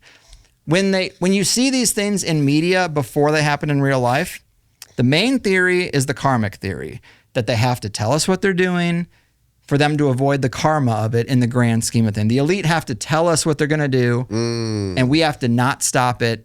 I think that's bullshit, because who's the decider on if we've been told enough? You know what I mean? Like, it seems pretty high stakes to deal with your eternal karma. Is that telling us? You know, people are trying to make the argument that is telling us. Well, what if I didn't see the Matrix? Right. You know, am I karmically responsible for 9/11? Right. The karma angle, I think, makes no sense. What makes more sense to me is this is advanced magic. Gordon White, one of his big claims to fame was sigil magic. He was really good at breaking down the mechanics of why sigils work and help you manifest. And he had some good techniques for doing it. What is a sigil? It's like you take a statement of what you want to be true, you jumble it up, you make a symbol out of it, you put it somewhere in your periphery for a little while so that your subconscious gets the message, and then you get rid of it. So you don't want your conscious mind focused on it. I kind of think that's what's going on here. If you want 9/11 to happen, you embed it in the subconscious of the mass population. That's an argument that doesn't require anything. It doesn't matter how many people see it. You know, a lot of people will see Yeah, it. but how many people, I mean, how long was that on the screen in fucking The Matrix? Probably like a split second. And how many people noticed the expiration date? Probably zero. If you look at marketing, subliminal marketing, it only takes one frame. That's how you get to the subconscious mind. So here's a good example. One of the synchromistic examples that is most mind-blowing is the Titanic. So Morgan Robertson in 1898 wrote a novella called Futility, or Wreck of the Titan. That's 14 years before the Titanic sank. That's pretty crazy. Yes. Both ships were deemed unsinkable. Both were 800 feet long. Both used 3 triple plaid screw propellers. Both had the legal minimum of lifeboats. In the book is 20. In real life, it's 24. Both crashed in mid-April into an iceberg. Right. So this is a book written 14 years before the event. Yeah. If you want this to happen, you get this guy, I believe, was a Navy guy too. So you get a connected person to write the book, put it out there, and then you have the plan too. But for the plan to work, it's almost like gravity. Like there's a gravity to the narrative. The narrative's been seeded in the book. A couple thousand people read the book. You put the pieces in motion, and the gravity takes it to the story that was written. Yeah. That's how I look at it. Have you heard of Eric Wargo? He has that time loops theory. This is all connects to that. He thinks that these are time loops. He thinks that like you can do precognition. People can have precognitive dreams or whatever. And he thinks that like,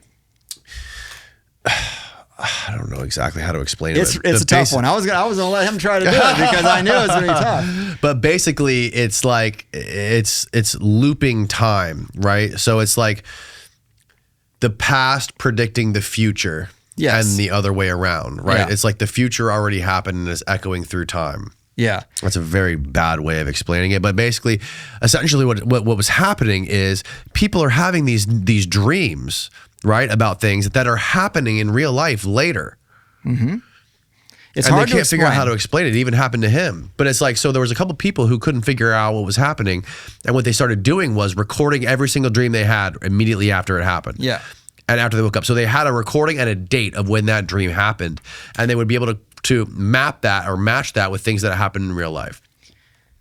It It was bizarre. real. It was happening. Yeah, I mean, precognitive dreams. Before is a real 9/11, thing. there was like a bunch of people that had Yes. dreams about that happening. Yeah, and there's a lot of apocalyptic dreams that don't necessarily turn into apocalypses, but it is a Right. phenomenon that is real, just like Yes. remote viewing. But so to finish this Titanic example and stick the landing as to why I think what these situations are, these predictive programming examples, is they're seeding things in fiction so that when they are ready for the operation to go, it goes off along these lines because the gravity has been drawn to the narrative. Is this making sense to you? You're looking like No, it's not. it is. Okay. It is. So here's the thing. A couple years ago, we had the Ocean Gate submarine Yep. that was going down to check out the Titanic wreckage, and it imploded and the people died, right? Yep. Do you remember what that was called? What was it called? The Titan.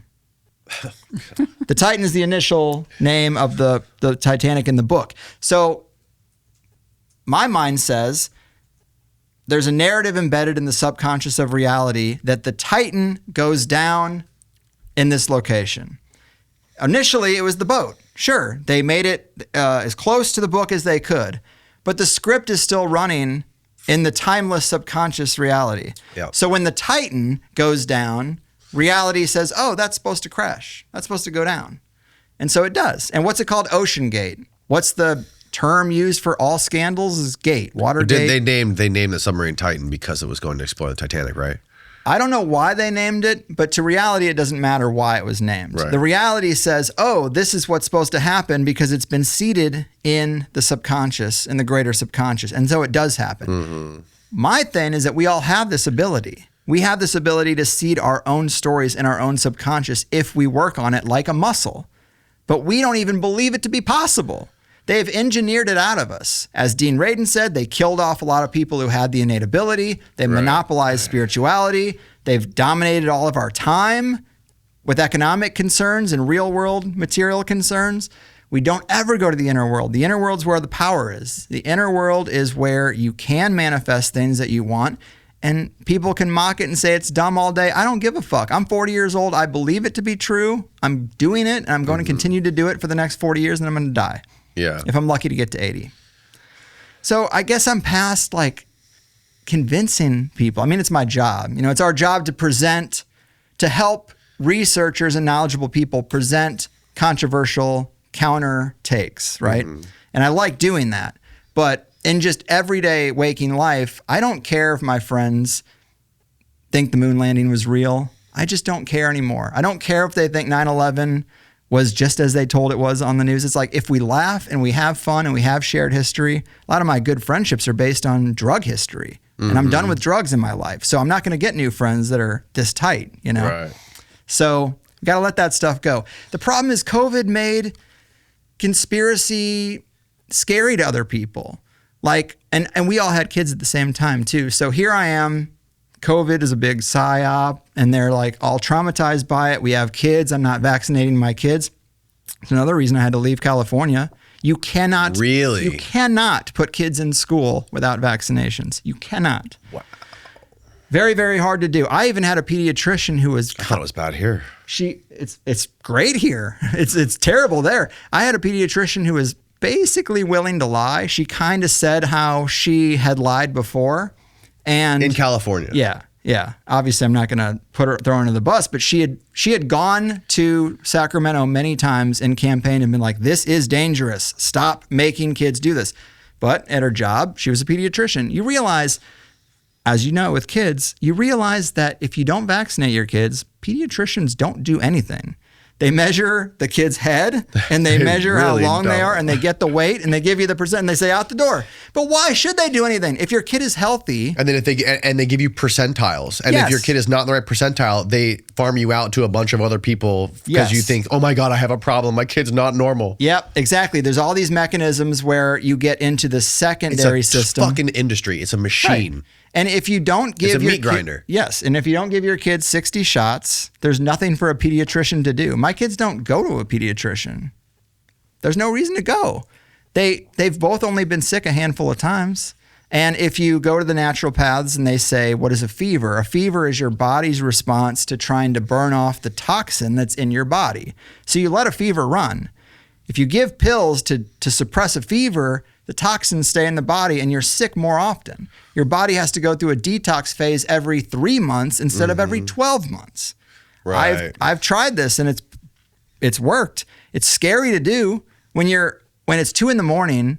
and your 2-year-old has 103 fever and you don't have anyone to call and no one in your family believes you.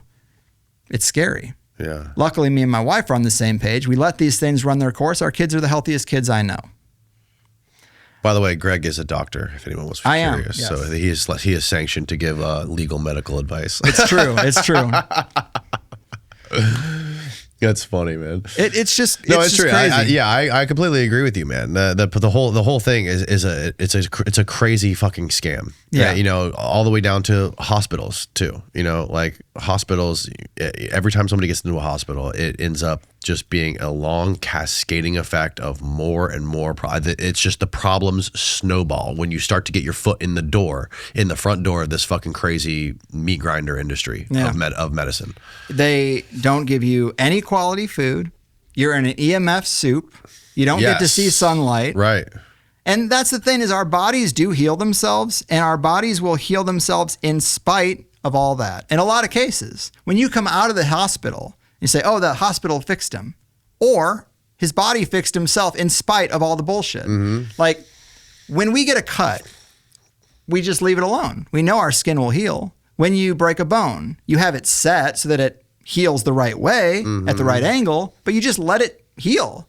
But when we get sick, we don't think our body can heal it. We need to get a pill. We need to go see an expert. But we've always been creating medicine. We've always been creating remedies and using drugs since the beginning of human history to try to deal with ailments, to try to deal with disease, and to try to deal with wounds and combat wounds and anything like that. And we've even been creating fucking performance enhancing drugs since like the early Roman Empire. It's a human thing, right? It's human nature to try to do this, to try to develop. I mean, just because we create new things that seem crazy, that seem too complex to be natural, that's still nature. We are nature. So any technology we create, I mean, outside, I'm not excusing the whole sort of like crony capitalist industry that's just put on top of us to control us and to just suck us dry of all of our money. But like, not all medicine is created equal, right? Right. And Gordon that was a big gripe of his when I would say natural, he'd be like, everything is natural. Yeah. But I'm saying natural is like the green world versus like the artificial synthetic matrix world. Right. And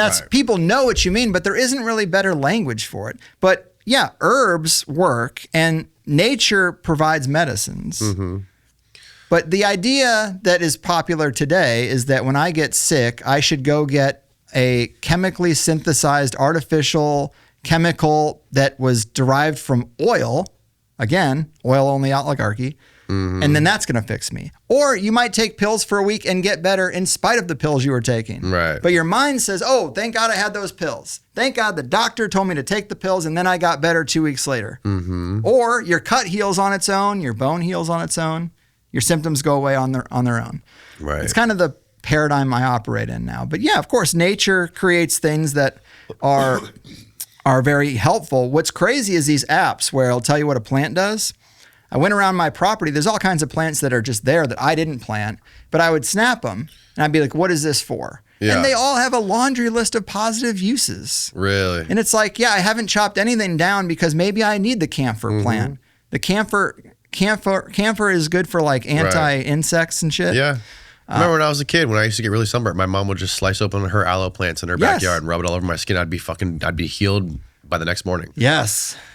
Nature will give you much better products, but you can't patent nature, and it's hard to sell nature pilled and in lotion form. I mean, obviously the hippies do it, but people just, there's some mental conditioning that it has to come from Procter and Gamble or Pfizer, the experts. It has to come from them for it to have any real potency. It's like, well, it's funny too how the companies all try to wrap their branding in like nature and natural and like sugar-free, organic. Yeah. You know what I mean? Like Exactly. my mother-in-law, she's always like buying shit junk food and bringing it to our house for the kids. And she'd be like, look, it's organic. yeah, I know. Read it. I'm It's guilty just of that myself a little bit. I like a cheese ball. I like a cheese ball. Yeah. Okay. I get the organic ones because fuck it. I like Oreos. I'm not going to buy the healthy Oreos. I'm going to buy the natural Oreos, double stuffed with the extra colors. Okay. If I'm eating an Oreo, I'm eating an Oreo. Same thing if Fair. I'm drinking a Mountain Dew, I'm drinking a Baja Blast with my Taco Bell, and it's going to be sensational. You've heard the Mountain Dew conspiracy, right? No. I really shouldn't have brought it up because I can't articulate it very well.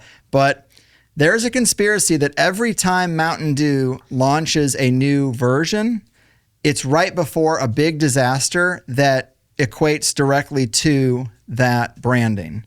So Mountain Dew Livewire, right after was like a giant blackout. Mountain Dew Baja Blast, right after was a huge tsunami. Where was the tsunami? Baja, California? You'd have to look. No, I don't think it's that specific. I think Okay. it might have been like the Japan one, you know? Okay. It's not, but if you look up Mountain Dew conspiracy, you'll find people who've listed them all, and it's like 5 things. It might be what I'm talking about. It might have been like, maybe the CEO of Mountain Dew is an occultist and doesn't Right. tell anybody. And when when his buddies go at the Bilderberg meetings, they say, hey, we're going to do this. We're going to do this tsunami thing. We're going to do this blackout thing. It's just like pepper it in. Find a branding that works. Right. Sometimes it is coincidence. You can't say that there's nothing that's coincidence, but Right. you know, how many coincidences does it take for you to say maybe magic is real and occultists run the world and they're using the same mechanisms that are available in your own fucking head if you had the awareness? There you The go. flavor disaster theory, popularized by online creator. Code Red before 9/11, Maui burst before the devastating Maui fire, Star Spangled Splash What? prior to the Francis Scott Key Bridge collapse. Ooh, that's an interesting one. I didn't know about that one. Whoa, Pitch Black. Pitch Black? Pitch Black. Now, what about Livewire? That was one. I drank Livewire for a little while. Oh my God. Have you seen the what's the Monster Energy one? Just that it's 666 in Hebrew? It's 666. That's Yes, what it is. That's another thing, dude. So, what's the most popular water right now? Liquid Death. Liquid Death. Why would you call it that? So, It's edgy. Well, there's been studies that words matter, words carry energy. And so there's a big subsect of the world right now going into water and gel state water and structured water and how important water is. So when you put water in an aluminum can away from sunlight and you call it liquid death, and death is on the can, I do think there's an energy transfer, as crazy as it sounds. And it's probably the worst water you could drink. You know, they're not a sponsor, are they? No. Okay, good. I didn't see Liquid Death anywhere. Usually if it is, No. it's around. But the point is just that Monster energy drink. So you put 666 in Hebrew, you call it Monster. These names do carry weight. And Well, I think Liquid Death's a funny one because their whole thing is death to plastic, like stopping pollution, right? No more plastic, but their can is lined with plastic. Well, right. And when you cut open the brain, so they say, when you cut open the brain of an Alzheimer's patient and an autistic kid, the commonality is they both have too much aluminum. So this is another thing where my friends gave me a lot of shit because we would do these barbecues. And I'm like, I'm not having aluminum. I'm not eating anything that was cooked in heated aluminum. And they think I'm fucking crazy. And then we go out on the golf course and I'll have a few beers because you can't take glass on the golf course. So it's all aluminum. My mom's 85 years old, drinks Bud Light every day. So maybe I'm overthinking the aluminum thing, or maybe it's not absorbing into the liquid in like a Bud Light can. But the fact that you're going to wrap ribs in tinfoil and put it on the hot heat and then eat that, you don't think there's some leaching? Right. I don't know, but I want to distance myself from aluminum as much as possible because of that simple fact. You know, my memory's already shot. I'm worried about Alzheimer's. They're not getting me.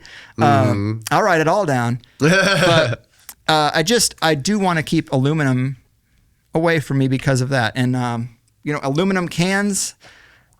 I drink a lot out of aluminum cans because how can you not? You go to a 7-Eleven, and if you want to avoid aluminum and plastic, it's impossible. Wait, styrofoam? Like it's a sick system. You got to start getting stuff outside of it, and it just makes a dent. Like a lot of people will criticize me and say, "Oh, so you're going to eat everything off the land?" No, I'm not. But it's instead of a multivitamin, my kids eat mulberries off the tree. And it has a similar effect. It's just like, it's countering all the damage we do just living in the world. Right. I got 1 foot in the real world and 1 foot in the crazy world. I'm too normal for the weirdos, and I'm too weird for the normies, and I'm too. Yeah. You get it. Rogan was talking about this the other day on one of his podcasts. I forget who the guest was, but it was like one of his ones from the last week. And he was saying that the same thing that you're saying right now, like with all the pollution and all the microplastics and all that stuff, getting less sunlight, doing less labor intensive work, being tapped into screens 24/7. This is like the natural evolution of human beings. And this is the way it's going, especially with AI and all that stuff. So like his thing was like, he's like, I'm just going to lean into it. I think we there's no point in fighting it, right? It's futile to try to fight it because it's too powerful. It's the way we're going, and it's the way we were meant to evolve. And he thinks that that's why we're going to end up being the gray alien, the spindly little gray alien with the big eyes and the big head and no muscle tone and no sexual organs, because the microplastics are eventually going to shrink our taint so much, and we're not going to have any balls or dick and no sexual reproductive organs. We're going to use CRISPR and things like this to basically create designer babies. Right. Sounds fun. I can't wait. That's why I'm like, you're right. This guy's right. You're not going to stop it from happening, but your level of participation is where you have the power. Yeah. And so, I still use AI searches to find things, but I've divested to the level in which I can. One last aspect of abundance versus scarcity. It's kind of commonplace, but people talk about planned obsolescence, right? That a lot of our stuff is built to break down. The smartphone definitely could have had a removable battery, but they built it in because they want you to have to buy the new smartphone every time. Right. Printers used to have chips in them that would say, after so many prints, just stop working. Like, planned obsolescence is built into everything. But I interviewed this woman, Cassina Dana-Ritzer, a long time ago, and she produced a documentary called The Light Bulb Conspiracy. And it was basically all about planned obsolescence. And again, it just extracts your wealth, extracts your energy. And what's crazy is, so the reason it's called The Light Bulb Conspiracy is the film focuses on the Phobius cartel, the first documented corporate conspiracy to artificially degrade a consumer product. In the early 1920s, standard incandescent light bulbs comfortably lasted 2,500 hours. In December 1924, major global light bulb manufacturers, including Philips and General Electric, met secretly in Geneva to form the Phobius cartel. They agreed to strictly limit the maximum lifespan of all light bulbs to 1,000 hours. The cartel engineered filaments to break faster. They set up rigorous testing labs and issued heavy financial fines to any member company whose light bulbs lasted longer than 1,000 hours. Now, where it's crazy, there is a fire station in Livermore, California, that has a light bulb. They call it the Centennial Light. It's been burning since 1901. It's still going. What? It's one of the old light bulbs. It's one that didn't get destroyed and didn't break. So you can go to this firehouse, and the whole little community, it's a big old party every year when it turns another year older. This is one stupid example of light bulbs. How many things in our lives has the same thinking deteriorated products? There you go. This is it. Mysterious light bulb. So mysterious. 110 years old. It's so fucking mysterious, yet they won't get it down and see why it lasts and then duplicate it, because that's not the name of this game. Right. That's what pisses me off, is like, you got the energy people all getting whacked for having abundance. You got us taken away from nature. You got the soil depleted. You can't even get a goddamn light bulb that works the Yeah. way light bulbs should Dude, work. do you know about how Obama banned incandescent light bulbs when he was in office? Yeah. That's And pushed it all to LEDs, which are so incandescent or full spectrum light. Yep. Right. And the flicker rate of and LEDs. the flicker rate, fucks you yeah. up. So now he made it mandatory that all new light bulbs had to be LED, Yeah. which is a main. If you look at the light spectrum on them, it's like majority blue light, which Yeah. is the same thing you get from your phone. So this is me. This is where I go with like, we're not going to fight the elite, but a lot of these games they played on us are old. Like, do you think it's illegal to start a light bulb company where the light bulbs do last 2,500 hours? I don't think it would be today, Right. but it's the perception management that they've done. We don't believe it to be possible. It is possible. We just looked at it. Mm-hmm. If you don't like your job, How do you make money? You can't make money if your light bulb lasts forever. today you can, because I think everybody would just be like the infinity bulb. And you just buy one, Right. and then close up shop. Who gives a fuck? You made your million. You know, what it doesn't work for is companies that need 10% growth every year forever. Yes. That's what it doesn't And work they have to for. answer to a board of directors. It would work for us if we studied that technology, put a little money into it, marketed it, and started our own light bulb company. I bet we'd make $1 million and people would have better light bulbs. Mm-hmm. These opportunities are everywhere. So Catherine Austin Fitts, why I did want to talk to her is like, you know, it's not all about just the farmer's market, Catherine. You know, it's about stuff like this. It's about free energy. Mm-hmm. A lot of it would get you killed. The energy stuff would get you killed. Fucking with oil probably get you killed. Yeah. Light bulbs we could make. We could start a nursery, all these things, make biochar. There's a lot of opportunity in fixing the sick system on the periphery, where anyone who's listening right now who hates their job, I'm trying to throw out ideas where you can actually reorient yourself. Is it going to be kind of grueling work to burn biochar and make that? Sure, but you get to decide when you get up. You get to keep all that money. You get to decide how much you sell and this and that. Like, there's a lot more autonomy in it. Right. No job's going to pay you what you could make on your own. And nature is right there ready to help you with abundance, but you just got to align with it. Mm-hmm. Yeah, and there seems to be just like shadowy powers that want to get rid of all this stuff at a consumer level, right? I mean, it even goes back to like, have you looked into these missing scientists? Yeah. All these scientists that have gone missing. Yeah. I know it happened once before in like the 80s or something like that, where there's a group of scientists working on some stuff where they all like got killed in like gruesome accidents. Mm-hmm. But like, you know, it makes you wonder, like, what the fuck did these people know? And what kind of, was it something to do with energy? Was it something to do with something like this? Or was it all, I mean, you know, is it just the mainstream theory that it was like, you know, spooky flying saucers that they knew about? You know, I don't know. But it seems like I don't know what it is, but it's very strange. And it doesn't seem like a coincidence that all these people went missing, you know, right when Trump, you know, released these or announced that he was going to release all these crazy UFO files. Exactly. Sorry to interrupt you, but Chris Knowles, who runs the Secret Sun blog, he's so good, but he has laid out this case that every president, as soon as they mention aliens or talk about disclosure, they suffer a terrible PR nightmare or an assassination attempt. Carter, Ford, Reagan, it all happened to him. And then Trump, he said he was going to release the files, and then they had the press dinner and they stopped the kid who was like a NASA contractor, that guy Cole Allen, that whole thing. Yeah. That could have been a warning shot, or it could have been all theater. But I do like the premise that a lot of presidents have faced trouble when they bring it up, because it's like, you do not go there. And the reason why, I think, is not aliens, it's energy. So I like the theory that those people who went missing is because it's doing a brain drain where they're actually trying to work on the technology to actually bring it out. Why would they bring it out now? And I just talked about all these people dead.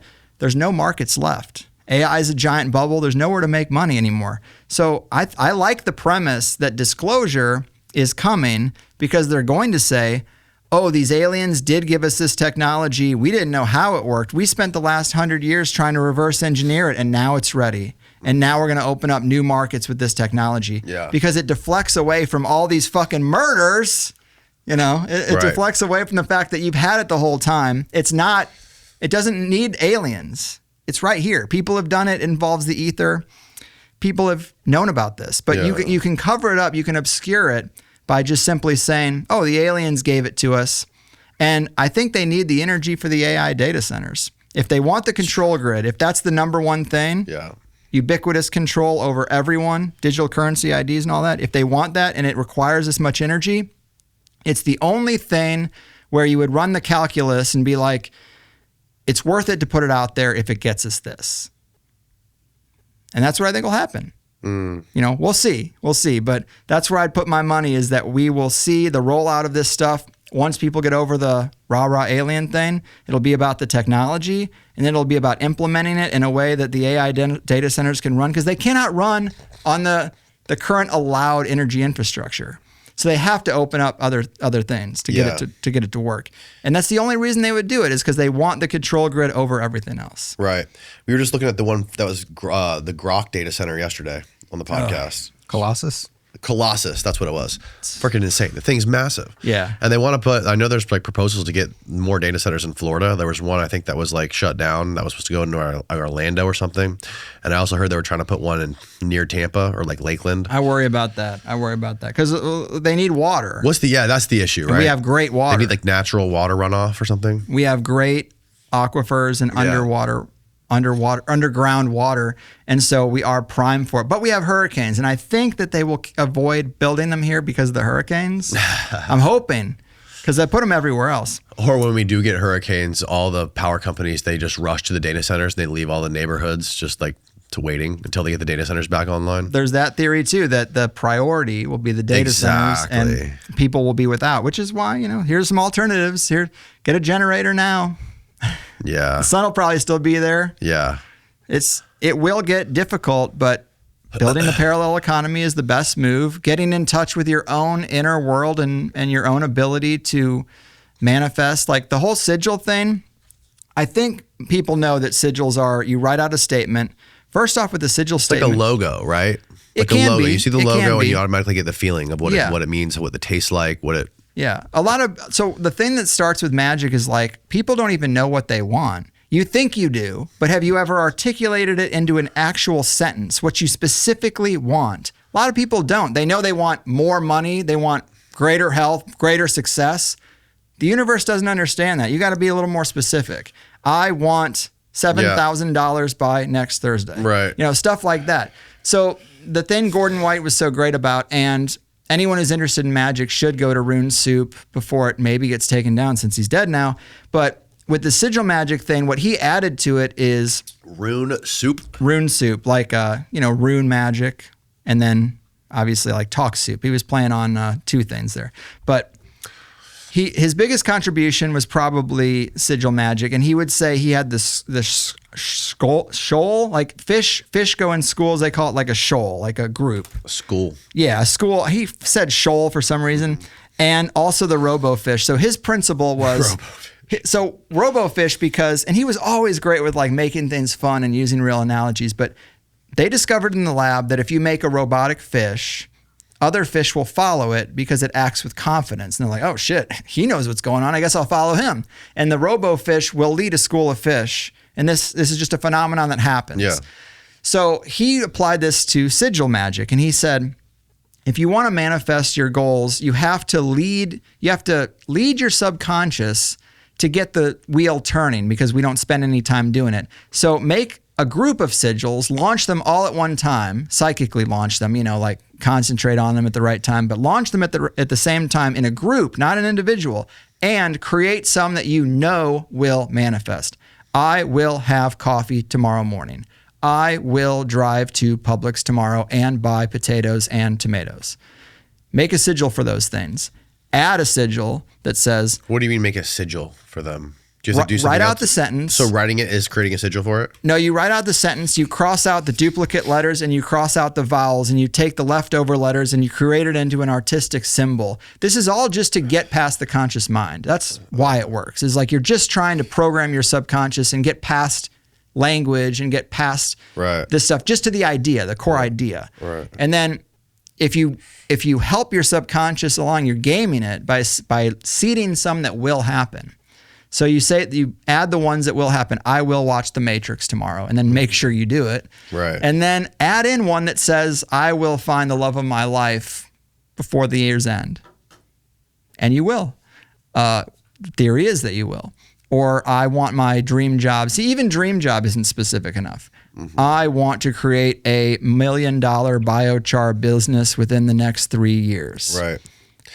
And I'll eat raisin What bran is tomorrow. magic though? So like, is that some sort of like an unexplainable phenomena, like psychic phenomena happening in the ether? Or is that you just sort of cementing an idea in your subconscious mind that biologically is going to bubble up later? Yeah, I think that there's a gravity. Terrence McKenna said the universe runs on narrative. So I always found that really bizarre. But with this stuff, it kind of makes sense because like the example of the Titanic, you write the book, you write the story, and then the universe has a gravity that if pieces look like they're moving that way, it finishes the story for you. And this is like programming your subconscious in a similar way. Give it a story. We wake up every day, we go to work, we come home, we entertain ourselves until the next day. We don't think about the future. We don't think about much. Take control of your own fucking life, people listening, and start determining what you specifically want, and then gamify your life and put it out there in your subconscious. It is very weird. It's so weird how it happens, man. I mean, I was just the other day looking at photos I took of like, I used to listen to a lot of Tony Robbins when I was a kid, like Similar. when I was young. It's all very similar. Sure. The NLP stuff that you guys were talking about at dinner. You started talking about Bandler, and I was like, I've heard that name in a Tony Robbins book when I was like 15, listening to it, vacuuming my apartment, and I would write down, because he would say, write down exactly where you want to be, what you want your day to be like what is your ideal. This is what he said in one of his books, which take it or leave it, whatever your opinion is on Tony Robbins. Like write out what your ideal day would be like from the time you wake up to the time you go to bed, everything you're going to do. And I would do that. And I was like looking back, because I would take photos of these notes I would take, and I'd be like, oh, dude, this is my exact day now. Yes. This is crazy. I never even thought about it though. Like you never think about the steps it takes. As long as you like, all I did was write it down a couple times. Maybe I look back at it, every couple of years, and it comes true. The shared dream we call reality will move you towards it once you say what you want. Neville Goddard would say your subconscious is like your parents, like your cosmic parents, that it's there. You just got to ask it for help. And then it'll shepherd you towards what you asked for. The next step is to get deeper into astrology, which is real. And I know it's crazy, but you take the astrological roadmap, get yourself a good reading from someone who knows their shit. Okay. And then you get the roadmap, and then you structure your sigils, because again, it's a probability enhancer. So look at the stars, look at your chart, look where your greatest probability opportunities are. Maybe 2027 in March, there's a good alignment for you. Make sigils that say, I'll get my X, Y, or Z goal, and this is the date. Because I do believe astrology is real. It's fucking crazy. So when I had my birth chart read. Was there a moment for you where it was like, you thought it was bullshit, and then you're like, oh my God. Oh yeah. Austin Coppock is one of the best out there. Him and Gordon used to do a lot of shows. I became too hot to do shows with, I guess, because of the Conspiracy Association. He wanted to keep it clean. Astrologers doesn't want to get in bed with a conspiracy guy. I think my shit's more real. That's so goofy. I know, but whatever. I love Austin. Sorry to put him on blast, but when he did my birth chart, so there's a particular house that is for your career. There's a house for every aspect of life: love, family, career, this and that, inner projection, outer world. Yeah. In my house for career, I have a conjunction of Mercury and Jupiter. Mercury is communication and technology. Jupiter is like bigness, right? My job, my career, where my life finally started to work, is when I talked to people one-on-one and projected them out through technology on the internet to 100,000 people. That is my birth chart. That's what it says I would do. If I wanted to find success, I would do it. Now, I could have had no balls and been a giant pussy and stayed a retail manager, and I never lived my story. But instead, I happened to take the shot because the inner pull told me, like, if you want to be happy, you got to go do something else. And what came to me happens to be reflected exactly in my fucking birth chart. It's interesting. That is interesting. And then you take the astrological configurations of the year ahead, and they'll all have a relationship to where the stars were in your birth chart. And so it tells you a story of the rest of the years in which you're alive. It is crazy, but I would tell everyone to look at it, engage with it. Yeah. It's fun. how much time are you wasting? You know, we waste, people are like, why would you waste your time with astrology? It's like, let me look at your fucking life and I'll find some stupid areas where you're wasting time. I just wonder how much of this stuff is the power of belief inside the human psyche and the human mind. You know, when you believe something enough, it can ultimately manifest, whether that be astrology, whether it be a fucking DMT trip telling you that you're an alien from another planet, you know, that's populating the earth. It's true. Or whether you believe that, you know, any religion is true or whatever, like that can somehow manifest in your life, make your life better. And, you know, I wonder how much of that stuff, you know, is actually going on versus, I don't think it matters at all. Well, I don't think that if you believe that, like the materialist's biological view of it, or whether you believe it's fucking astrology, I think it has the same effect either way. I mean, it's just curious. I think about that sometimes. I think about it too. It's the age-old question. People have always wondered if is it me doing it or is there some real magic here? But it's like the consciousness question, right? Like what everyone wants to know, what is conscious? It's like it's the same thing as the UFO question. What are aliens? Are we alone in the universe? Is there a God? Who built the pyramids? What is consciousness? I don't think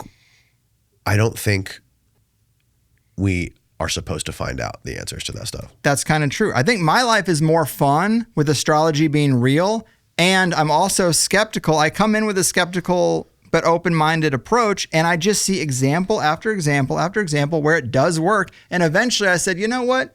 I am going to get my kids' birth charts done by someone professional so I can see where their challenges are going to be. And then I'm going to try to shepherd my parenting towards their personality traits and where they're going to have difficulties in their lives. And I'm going to try to massage that for them because that's the role of a parent. I'm not trying to make mini me's. I'm trying to look at them and the configurations they came under and amplify it. Another thing Gordon White told me is that a lot of times the royal family, they don't let you know when their offspring are born. They go into the hospital, they're in there for a week, and they come out with a baby. That's because astrology is real, and if people know your birth chart, they can do magic and affect your life. What? They can find your vulnerabilities and which energies work with you and which ones don't. So don't let anybody know your actual data for your birth chart because the elite don't, and that's because they know that other people who are in the know can use it against everybody's birthdays online. It's like the number one thing you can find out about a celebrity. Do you believe everything you read online? Yeah. Okay. Aren't you supposed to? Yeah, I'm just saying, go it's ahead. It's all true, right? Go ahead and the queen might have a birthday, but I don't know if you'll find a birth time. And then I don't know if it's authentic either because you need a location, date, and time. Those are the components of a birth chart. If you don't have all three, the slot machine doesn't hit a jackpot. Whoa, have you heard the story about Nancy Reagan's astrologist? Yeah. Who taught her about the war, told her to do the war on drugs? Yes. I also heard that in World War II, Hitler had an astrologer that he would use to decide when to do a campaign. And then the Allied forces got wind of this and they thought it was just superstition. Yeah. But they could also use that they don't have to believe it. They're like, oh, what would Hitler say about the right configuration? Oh, it's in February. Oh, he'll probably invade France in February. Let's get ready for that. So, you know, there are games within games and ways that things can be used, but we're in a world where no one thinks this shit is real at all. It's not just about your sign. That's another thing where they degrade the art form down to, oh, it's just your sign. Right. It's like, no, it's way deeper than the actual sign. And everyone should get it done. Spend $100 with a talented astrologer. It's fun. And then it'll probably blow your mind. You got any recommendations for astrologers? Well, Austin Coppock is good, but also this guy, Dan Waits. He runs World Astrology Report. He's very good. So this guy was Hitler's astrologer? Karl Ernst Kraft. Died in 1945, Swiss astrologer and mathematician who briefly became a prominent occult advisor in Nazi Germany. He's best known for his precognitive warning of the 1939 Munich beer hall assassination attempt on Adolf Hitler, a feat that temporarily won him the favor of the Third Reich's propaganda. He predicted that? Apparently. It's all in the stars. Whoa. So another one, I can't even really pronounce her name, but Petra. Oh, Rudolf Hess. Chart. I know Rudolf Hess. Giorgiani taught me about that guy. Oh, yeah. Hess is a wild man. What was his story again? Well, Joseph Farrell wrote Hess and the Penguins, and it was about the Nazi base in Antarctica, and they were doing studies on can people sustain themselves on penguin meat because they were going to be living down there. So Petra Tarchart, I would say it's Paetra. That's her first name. Tauchert. Hit rewind a few times to get it. She's really good. She's the one who most recently did it, and she's who I'm probably going to hire to do the birth charts for my kids. But Austin Kopic's good. Dan Waits runs World Astrology Report on YouTube. He's doing really well. He does like world astrology. So he looks at the conditions of the cosmos in general and then predicts like, oh, the Strait of Hormuz crisis, like that's reflected in the stars. Yeah. It's like a lot of stuff like that. Right. The data center crisis. So here's another weird thing. So we are the Grand Conjunction, which is like Saturn, I believe it's Saturn, Jupiter, and Neptune. This is not exactly my wheelhouse, but it moved from, it's in the same sign or it's in similar elemental signs for 200 years. And it was in earth signs for 200 years. And then it moved to an air sign in 2020. So Saturn is power and Jupiter is like big power. So by the logic of astrology, in 2020, methods of control should have moved from earth after 200 years to air. What would be air control? Drones, surveillance, COVID. COVID was airborne, wearing masks, saying, I can't breathe, chants like that, kneeling on the neck. All major cultural events are air-based now. Surveillance and digital stuff, that's all air because it's like not physical. But the last 200 years was earth-based. So it's earth-based control. It's like physical concentration camps, bringing troops in, domination through force through aggressive earth-based symbolism. So you can say, oh, that's a coincidence or, oh, that's bullshit. That's fine. What comes after the air? Well, 200 years later, I haven't paid much attention because I don't care that much, but there's something. We could probably look it up. But for the next 200 years, the story will be air-based control. And it's just written right there. It's so easy to equate it. It requires a bit of it's like a language. You have to understand the language of symbolism. But if you understand the language of symbolism and you know that we're transitioning into an air energy and specifically Saturn, specifically control will be air-based is basically the way to say it. And then you look at the world and look at things that are cultural events that involve control or stressing people out. Like I think you can fold in, the I can't breathe guy who got choked out by the cop. George Floyd. Well, he got the knee on the neck. He didn't say I can't breathe. I think that's Eric Garner. No, that was George Floyd. No, that was If you look up I can't breathe, I don't believe that George Floyd is the one who said that. Oh, I thought it was George Floyd. No, Derek Chauvin kneeled on his neck for 9 minutes or something. Right. But I think it was a different guy, and I think his name was Eric Garner, who said, I can't breathe, and then he was Eric killed. Garner was the dude who got shot a bunch of times. There's so many of these There's things. so many. But George I Floyd. can't breathe. It was also the last plea of Eric Garner. Okay, so it's both. Okay, it's both. got but what it. I'm saying is it should be both, right? It's just a cultural touchstone that is based on air. I can't breathe. And then the COVID masks, and then like drones and things in the air. Like all control is moving into technology, which is air. I just find it interesting. And this is one example. It might take 30 examples before you're a believer, but they're there. If you keep researching it and looking into it, it's bizarre. Yeah. And then you're like, well, why does it work? And nobody has an answer for why. Maybe it's because the planets are conscious and that their consciousness is a giant field. And when they're closer or in different configurations, their energy affects us more. But why does it work for our individual lives? That's a little harder to work out. Maybe because life is a shared dream and you can't find the logic to every single little thing. It's not a material reality. Yeah. So bizarre things just exist. Yeah. Yeah, it's fucking wild.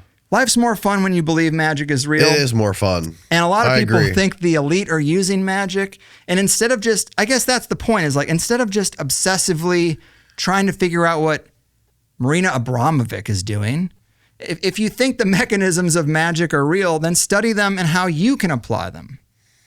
It doesn't have to be monopolized by the elite, just like energy and all the things we talked about. Yeah, like that thing I sent you yesterday with Peter Thiel's little secret society he was trying to put together with the psychedelic shaman and or the psychedelic expert or whatever. Yeah, and all that stuff. It's like, yeah, it's like these people believe magic is real, right? But they don't want to say it out loud. They're certainly acting like that. Exactly. Even if you read the Epstein file, I talked to Dean Radin on this podcast. We did a virtual thing for Patreon, and he was telling me how he talked to Epstein for 20 minutes on a Zoom call. And Epstein was asking him to explain, tell him stories about spoon bending and telekinesis and telepathic abilities for like 20 or 30 minutes on a Zoom call. It's like, why is this guy interested in this stuff? Does this have anything better to do? I saw Dean Radin's name in the Epstein files, and I was so sad. I interviewed Dean too, and I like his book, Magic is Real, is great. It's largely about prayer. It's not really about ceremonial magic. Ceremonial magic is a whole different thing, and his book is largely like, we had a monk pray over some plants and they grew better. Great. That is also real. But ceremonial magic and rituals that they do in the Masonic basement, those are a little different. Now, Randall Carlson would be like, I'm a Freemason. This stuff's bullshit. There's a lot of conspiracies online about it. Great, man. You know, networking is real, and organizations that are like hubs for networking, bad people, psychopaths can come in and network within those organizations and you would never know. Yeah. So I would not say Freemasonry equals evil, conspiracy people, but you should not say that it can't facilitate it. Right. Because it can. And it can be hijacked. Yeah. It's like people hijack religions for any purpose they want. Yeah. I think the story is that the authority shut down magic. So the people who knew about it and wanted to preserve the texts and wanted to preserve the traditions, they went dark. They went into the secret societies. They became the Knights Templar. And then power corrupts. Yep. And then they were like, hey, you know, we should exploit this power that we have, that we've preserved. Yeah. And then they become exploitative. And then Skull and Bones happens. And then all that shit. Well, it's an interesting correlation how when the emperor and the church, they burned down the temple to Eleusis, which was there for 1,000 years before that. That's when we plummeted into the Dark Ages. Yeah, the Eleusinian Mysteries is a rabbit hole for sure. Yeah. You know, the Hermetic text, the Corpus Hermeticum, one of the big things. So it's fresh in my mind because I just interviewed someone about this, but the Medici, the banking family, the Medicis, I think. I read it all the time. I don't say it a lot. But one of the big banking families of Venice, when the patriarch got hold of the Corpus Hermeticum, he had his translator stop what he was doing and work on that and translate it. And of course, it's attributed to Hermes Trismegistus, which is probably just a pseudonym. But what it was is basically 3 bodies of knowledge. The 3 bodies are astrology, alchemy, and theurgy. Theurgy is communicating with spirits. There's a segue. If you segue into any one of those 3 things being real, and my segue is probably partly theurgy and partly astrology, you have to assume that there's a reality and a truth to the other parts too, because powerful people put all their resources, banking families who could have anything they want. They wanted this, and they wanted it translated for them. That's interesting to me. I want it too. You know, now we can translate our own shit. But Dan Waits, who's the astrologer, pointed basically that out, that it's just, what do we have to go on? You know, it's like what we have to go on is, what do the elite do? The elite translate the Corpus Hermeticum. Probably not as a hobby. Like, they probably think it has real value. And that's the thing. I have books on my shelf at home that they would have tied my limbs to 2 horses and pulled me apart for walking around with these books, because the perception management operation is over. Everyone thinks it's bullshit. It isn't. Read some books. Yeah. Well, also, you know, the elites and those types of folks that run the world, they also have, you know, an unlimited amount of free time, and they don't have to answer to anybody. So is that something that's just natural when that happens to you, where you just start to peek beyond the veil and look into like alternative theories? Because I know a lot of people that are wealthy that have no control over anything, you know, and now that they have free time and ultimate freedom, they naturally just get into weird shit. There is an argument for that. So, obviously that's not what was happening with Epstein. He was into some way darker shit with all the people that he was connected to and looking into the NSA and, even the stuff fucking Giorgiani talks about with him trying to create some breakaway civilization in Antarctica and like trying to do genetic engineering on people and stealing the hair of Nordic people at their Zorro ranch. Like, it's just insane. Ben Swan talked about cloning. I was listening to the Ben Swan interview while I was driving, so I didn't catch every moment, but I heard him say cloning, and I was like, wow, I didn't expect him to go there. But I don't remember what he said about cloning. What did he say about that? I just heard him mention the word. I believe he was talking about Epstein, but yeah, probably. It seems like cloning is easier than we think. Yeah. That's what's crazy to me. I don't understand. So you can clone a sheep, fine. But when you clone a person and you teach that person English and you can talk to that person and they have a consciousness, like, are they the same as the other person or how similar are they? Does it not matter? Because it seems like the human body is just a vessel for consciousness, right? Yeah. It's like a receiver. So maybe you can build a receiver and it still just catches a consciousness. But what if you can direct that? What if you can weaponize that? What if you can determine which consciousness is embodied within a body, and cloning helps you to do that? Interesting. What if demons? What if you could clone consciousness? Yeah. What if you can make a vessel specifically for a demon that you're in contact with, and then that demon manifests into our reality and looks exactly like a person? Why is there an Erica Kirk from the 1960s that was married to the governor of Florida and looks exactly like the current Erica Kirk? What? How do I not know about this? It's wild. There's an Erica Kirk from the 1960s. Yeah, and same name. And both of them married into the Kirk family. So both of them, their maiden names are not Kirk. We don't know. I don't know either of their maiden names. But there was a governor of Florida in the 60s, and he was elected as a bachelor, and he was something Kirk. And when he showed up at the governor's ball, he had arm candy. It was this lady. Her name is Erica. He married her, Erica Kirk. Fast forward 40 years, there's another guy named Charlie Kirk who has an obscure background no one knows much about. He's married to a woman that seems like a sham marriage. Her background is weird as fuck. She's trafficking kids in Romania, allegedly.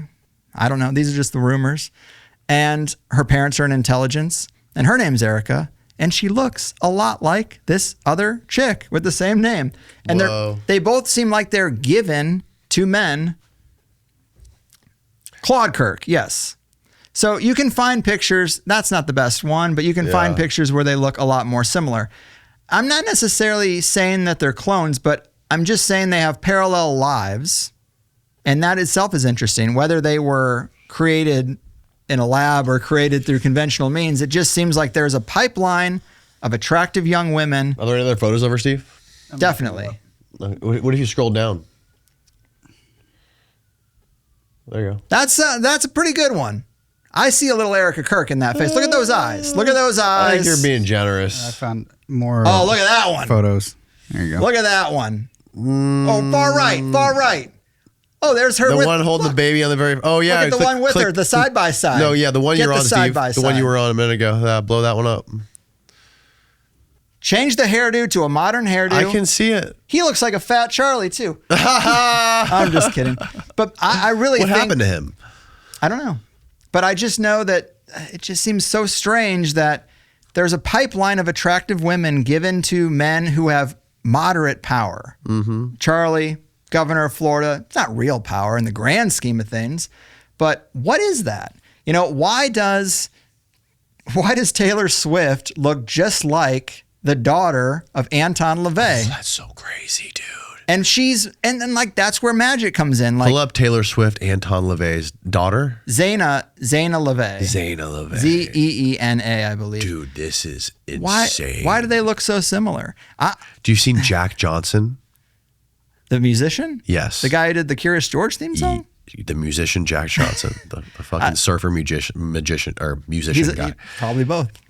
I don't know. So, okay, hold on. I don't know this one. Look at that, bro. Right. With the lipstick. No, they'll go to the left. The colored one. Yeah, that one. Oh, yeah. So it's just interesting. Why is the most successful artist of our day a dead ringer for this other person? Now type in Jack Johnson, Jeffrey Epstein. No. Dude, it is even more dead on than What this. about Palm Beach Pete? That's that a funny one? one. Yeah, he's a goofball. I don't know what the story is. He said he met Epstein too, which is very weird. Yeah, I went to one of his parties, but I wasn't friends with him. I just was the same place as him once. And he happens to be rich with his own plane as well. Yeah, a big part of the conversation with Kurt was how so many of these people who become celebrities, they are completely mind controlled and built from the ground up. Maybe it's cloning, maybe it's ritual births. That's the thing about ritual births is, oh my God, I guess I never thought about it. Wow. So Click, you got to get a better picture. how much of the public figures we see are a complete fabrication? There's an image somewhere with a split of him and Jack Johnson with Epstein. Well, you could also look at the Keep $20. scrolling, you'll find it. You've seen It's the gotta one with be the there $20 somewhere. bill, right? No. Look at the 20. Andrew Jackson looks exactly like Epstein too. Really? You can find a $20 bill where they've split the face, Epstein, and the $20 bill, and it's a dead ringer as well. And you look, you stack, yeah, you Look at stack that, up, bro. You stack up these examples, and you start to wonder how much of our Hollywood celebrity culture is a complete fabrication. How much? Or is just it? how much variation is there in the human genome? You know, there's a lot of people that just look very similar to other people. That's true. But you'll find these people on TikTok and shit where they go after example after example after example.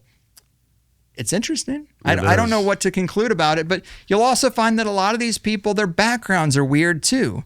It's like Erica Kirk is a great example. Her background's weird as She's fuck. a Mossad agent, right? That's the conclusion that we've come up with. I don't know. I mean, she won a Trump handler. pageant. She won a Trump pageant, and then Yes. she becomes this Romanian angel chick, and then she marries Charlie Kirk. And they met in Israel. Yeah, they met in line for the Wailing Wall, she says. That's crazy. And this is her saying, I'm not making, so it's like weird. It's just weird. So, Well, the weird stuff comes out, and it's weird, right? The weird stuff comes out like podcasts like yours and mine. Yeah. And then a year and a half later, it comes out in the New York Times. That's the thing. That's like the difference between conspiracy theory and the truth. That Alex Jones said is 6 months. yeah. And how many of these people, like Britney Spears, she's completely broken. Yeah. I think they put people through these rituals. A lot of them are passed around. You know, Rob Reiner recently, I always forget which one's the grandfather and which one's the father, but Rob Reiner is the one who is the son of Carl Reiner, I believe. Carl Reiner was famous in Hollywood. Rob Reiner also famous in Hollywood. His IMDb is fucking crazy. All of his movies were great in the 80s and 90s. His son just killed him and his wife. Now, the official story is the son was just disturbed and he had some chemical imbalances and he was a drug addict. Well, why was he a drug addict? What happened in his childhood where he should have had everything that drove him to be a drug addict? I believe a lot of times people don't just become drug addicts. They're treating a trauma in their lives. And what's crazy, you can go to a roast of Rob Reiner that happened like a year or two before he died. In that roast, truth comes out in comedy, you know. Billy Crystal and Al Franken both get up there and they take the mic and they both tell really bizarre jokes about multi-generational incest and molestation. Why? Billy Crystal says something to the effect of, when Carl Reiner wants to wants to feel out his ideas for a movie, he climbs into bed and massages his son and says, how do you feel about this casting choice? And everybody laughs. It's like, why? And then this guy's kid throws his life away to slit both of his parents' throats. Something happened to that kid. Something definitely happened. Something happened to that kid. So, and all Hollywood knows, and they joke about it. They laugh and joke about it, and it's a sick world. And finally, I've just divested from Hollywood and all that stuff, because a lot of times boomers, when you bring up some of this, like Carl Reiner and this Reiner family, boomers love them. And you tell them this, and they're like, no. It's like, first off, why do you have such an emotional response? You don't know these fucking people. And then, okay, what's your alternative? Just that the kid's crazy? For some reason, he was willing to throw his life away to get revenge on his parents. Some people are just crazy, but you look at all these shooters, these mass shooters, they've got a checklist. Their backgrounds all have a checklist that are all very similar. Always, when there's a shooting, first thing I do is I try to find First, you look at the early reports. The early reports are usually there were multiple shooters shooting us from all different angles. And then there's a drug-addled teenager left at the scene to be the patsy. Then you look at that kid and you look at who their parents were. Chances are one of them's involved in military intelligence and one of them's a psychologist. Chances are that's what happens. Or they're in like the Ivy League nexus. This is where I think they're crafting these people that become patsies. And a lot of them have backgrounds where they were very studious, like really high-level thinkers. And that makes me think about something gate program adjacent. Yeah. It's a sick Have you heard of world. the Finders? The Finders cult. Yeah. Oh, this is great. If you can actually play this clip. Here, we need the headphones to hear it.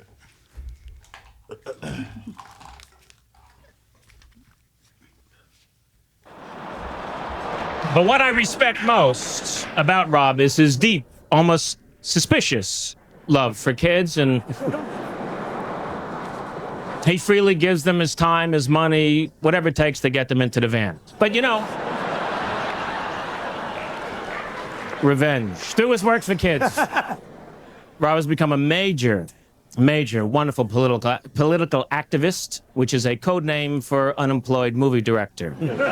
He's now Mr. Inside Politics. You see him all over doing great things. He calls the president Bill, he calls the vice president Al, and he calls Domino's 5 times a week because Pizza joke. food is a very important thing to my friend. Whenever his wife Michel was pregnant, which is 3 times, Rob would eat for 2. And of all the meals he has, and it's hard to tell when one stops and the next one begins, because the most important meal to Rob Reiner is dinner. Because this man always had a dinner. When North was not accepted in some circles, like the Earth, Ra had a dinner. When he decided, in the Ghost of Mississippi, to make James Woods look even more like a f***ing reptile, Reptile reference. here's an idea. Rob had a dinner. When his boxer shorts were declared federally protected wetlands, he had a bite. A bite. But we're not here tonight to make fun of his body. No. No. But to honor that. his body of work, because both are too big to be ignored. As some of you admire Rob, of course, he's been a great That's crazy. comic actor. This was Yeah. in 2000. You probably will, since you can read it, you might see the part where it talks about his dad climbing into bed with him. But Does it tell you what timestamp that is? No. even just the opening that you heard there, Yeah. I kind of forgot about that. But Very weird. that's because Rob Reiner has a charity for kids. He has a charity to help children's education.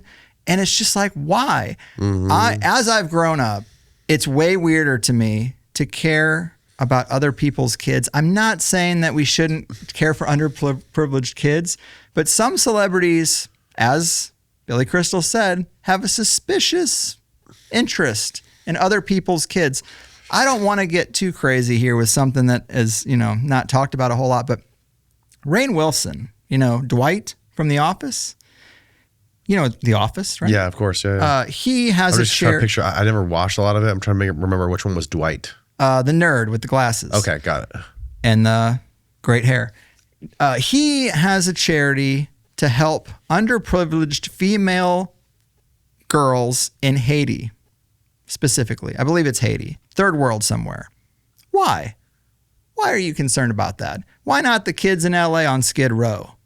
It's just one of these things. As we learn about Erica Kirk, as we learn about international child trafficking and where some of these hotbeds are where people aren't watching, and there's a lot of kids there, why are some celebrities pouring money in? See, charity and foundations, we learned with the Rockefeller Foundation and the Clinton Foundation and the Gates Foundation, these are ways to exact power tax-free.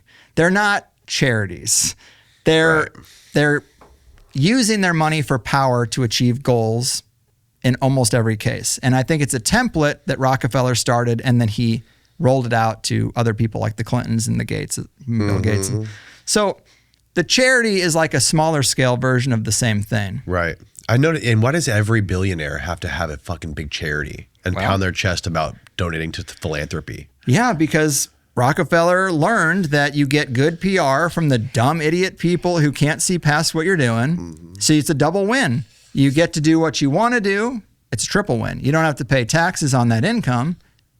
It's a write-off for your donations to a charity that you made and then you also get the PR. Think about how many people would stand and applaud if Bill Gates walked in the room. Like things are so broken, dude. It is. Yeah. If you're gonna applaud Hillary, like we were gonna talk about Frazzle Drip because it came up during dinner. Great dinner conversation, cutting the faces off children. But Frazzle Drip is obviously old news, but I think I could add an extra bit of context to it. So Frazzle Drip is the video that was on Anthony Weiner's laptop. The video apparently shows Hillary Clinton and Huma Abedin, Anthony Weiner's wife, cutting the face off a young girl, putting the face on and saying like, it's just flesh. Where did this come from? Where did this theory come from that was the video? It came from Anthony Weiner's laptop. Where did the idea come? How did it leak out? We don't know for a fact that's what the video was, right? That's true. We don't know for a fact. So what I'm saying is, where did that it. report come from? Good question. It's just the lore at this point. But part of the lore is that 9 cops who saw it ended up committing suicide. Trying to find the actual story, like the official story of that, of the face cut video. So I interviewed Dave Collum the other day, and he's like, yeah, the internet will try to dismiss those 9 cops and say they're not real, but they are. Okay, 9 cops said that was... Well, yeah, and he says he looked it up and that they have official dates of their death, and they are real people with real names, and that story checks out to him. Well, what I think is weird, and it's a image that I sent your boy over here. Have you seen this hoodie that Jay-Z and Ellen both wear? No. First off, isn't it strange that Jay-Z and Ellen would even wear the same clothes at all? So we have this story that, at least in one video, they cut the face off a girl and wear it. Well, this hoodie is basically that image of a bloody face, as if you tried to draw a picture of a face, what's the terminology? The skull without a skin on it. If you tried to draw that, it would look a lot like this hoodie. It's a very dark image. Why is Ellen wearing it? Why does her background look like Epstein's Island? Who knows? But her and Jay-Z both wear this hoodie, right? So this hoodie, it's also, people say that the Wilson foot volleyball in Castaway, red handprint. Yep. They say that is a subtle allusion to this thing they do where they cut the faces off kids. Now, it goes deeper because Tom Hanks is often looped into this network in these conspiracy forums and stuff. He actually got out of Dodge. He left when Pizzagate was happening. He moved overseas. So, really? I think, and so did Ellen. I think they were a little worried that it could get serious for them, and so they left. It didn't, and it won't, but they got a little cautious. So if you can pull up the picture that I sent via Dropbox, if I did send it, it's a montage, and it is Jay-Z and Ellen in the same photo wearing the hoodie of the bloody face. Together or together? No? Yeah, together. And then Jay-Z went to so that. If you listen to what Frazzle Drip is supposed to be, it's basically that. Now, there's one other image where they show, so during COVID, a lot of celebrities did FaceTimes and Zooms from their home, right? It was common. Sometimes things got revealed in people's backgrounds that they forgot were there. I believe it's Ben Stiller, but there is another image that Ben Stiller's on his computer Zooming, and on his back wall is a framed photo that looks like that. And then Jay-Z went to a award show with a woman in a full red thing. I think I also sent that. Okay, so what is that? That's Wilson. What is that dress about? I would like to know. Is that Lady Gaga? I don't know, but I would like to know what they're trying to communicate there, because it looks like they're trying to communicate that they peel the skin off human beings. Are they trying to communicate? Is she trying to communicate something, or is that bitch just trying to get more attention? This is always going to be a question. But when you look at these photos all together, is that Ben Stiller? Oh yeah, look at Ben Stiller's picture. That's the same thing as the, wow. Now, if people have this dark satanic shit framed in their house, I'm sure they forget about it sometimes. And then they go on Zoom and it shows up in the background. Now, here's another thing. So you follow this rabbit hole a little deeper. Yeah. Those hoodies, an artist had to make that art, right? So that artist, his name is Jean-Michel Basquiat or something. He's actually, for black culture, they really don't like me talking shit on this guy. I've gotten a lot of shit for it because like, you don't understand art. You don't understand this guy's contribution. But let me just say, this guy, so we're talking about the idea that they pluck people out of obscurity, they bring them into the dark network, they abuse them, and then they put them in a celebrity position, right? Right. That's a template that seems to happen. Okay. This guy, Jean-Michel Basquiat, he's the guy who made that hoodie. At age 7, he was hit by a car and hospitalized. That's trauma. Parents divorced. Mom went to a mental institution when he was 10 years old. Ding, ding, ding. By age 11, Basquiat was fluent in French, Spanish, and English and an avid reader of all 3 languages. Who's teaching him? Holy Who's shit. teaching him? His mom's in a mental institution. He ran away from home at 15. Why would you run away from home if it's all gravy and you're learning all these fucking languages and you're just fucking having the best time? He runs away at 15. His father catches him smoking weed in his room, kicks him out. He sleeps on a park bench in Washington Square Park and was on LSD. His father spots him with a shaved head and calls the police and brings him home. He gets brought into the art world. He's in New York Times exhibits, Esquire magazines covering him. The whole apparatus of the art world is like, this guy is the next thing. He dated Madonna when he was 24 and 25. Now, at 15, he's running away from home. His mom's in a mental institution. Something happens between 15 and 24 where he's now an international celebrity and he's dating Madonna. Now, he's dead by 27. So Madonna's rise to fame starts in 1983 with her self-titled debut album. However, she captured stardom in 84 with her performance of Like a Virgin, and she was dating him when she was at her peak. So how do we work this out? To me, here's this troubled kid who is brought into the network, probably tossed around like a boy toy, probably Madonna's boy toy. You know, he's getting passed around at orgies, he's doing the drugs and all this stuff. By 27, he's dead. And Jay-Z spent $5 million on his painting. Now, if you know anything about the art world, you get a guy like this to make a piece of art. It's nothing, scribbles on a paper. You take it to an appraiser who you know. The appraiser says, oh my God, this guy's a genius. This is worth $10 million. Then you take the artwork and you donate it to a museum at the price tag of $10 million. And you get that write-off. And then you get that write-off. So to me, the same way Corey Haim or Corey Feldman or Britney Spears or all these celebrities we know from these pop culture worlds who are broken people, who were passed around and then exploited, I believe this guy, who I don't think is a great artist, sorry, I think he was used in the same way. He was Madonna's boy toy, he was abused, and then he makes that fucking picture on the fucking hoodie. That's crazy. I didn't go trying to blast Jean-Michel Basquiat. I did not care. I wanted to know who made that hoodie, and this is what I got. A broken kid who ended up dating Madonna, whose mom was put in a mental institution, who was dead at 27. That's what I found. So I'm sorry that he's a figure in black culture that people like. Here's another weird one. If you find Did you Google this dude?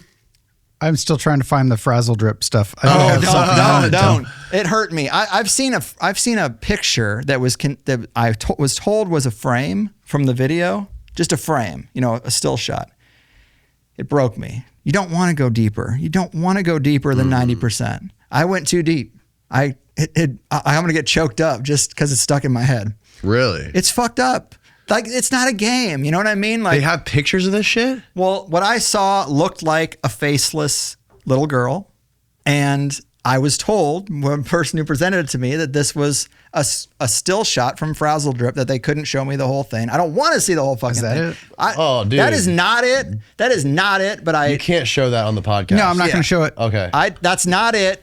But I don't. Like, even it just reminds me of it. But here's the thing: like, are they psychopaths or not? Look up the guy, real? the Jean-Luc Basquiat, Jean-Michel. The reason I'm saying look him up is because he had a very unique hairstyle that is a weird thing with dreadlocks. So Jay-Z's hairstyle now is quite weird, right? The weird dreadlock thing. Yeah. It's the same. It's the guy's hair. It's the guy's hair. Yeah. It's modeled after this guy who he bought a painting for $5 million.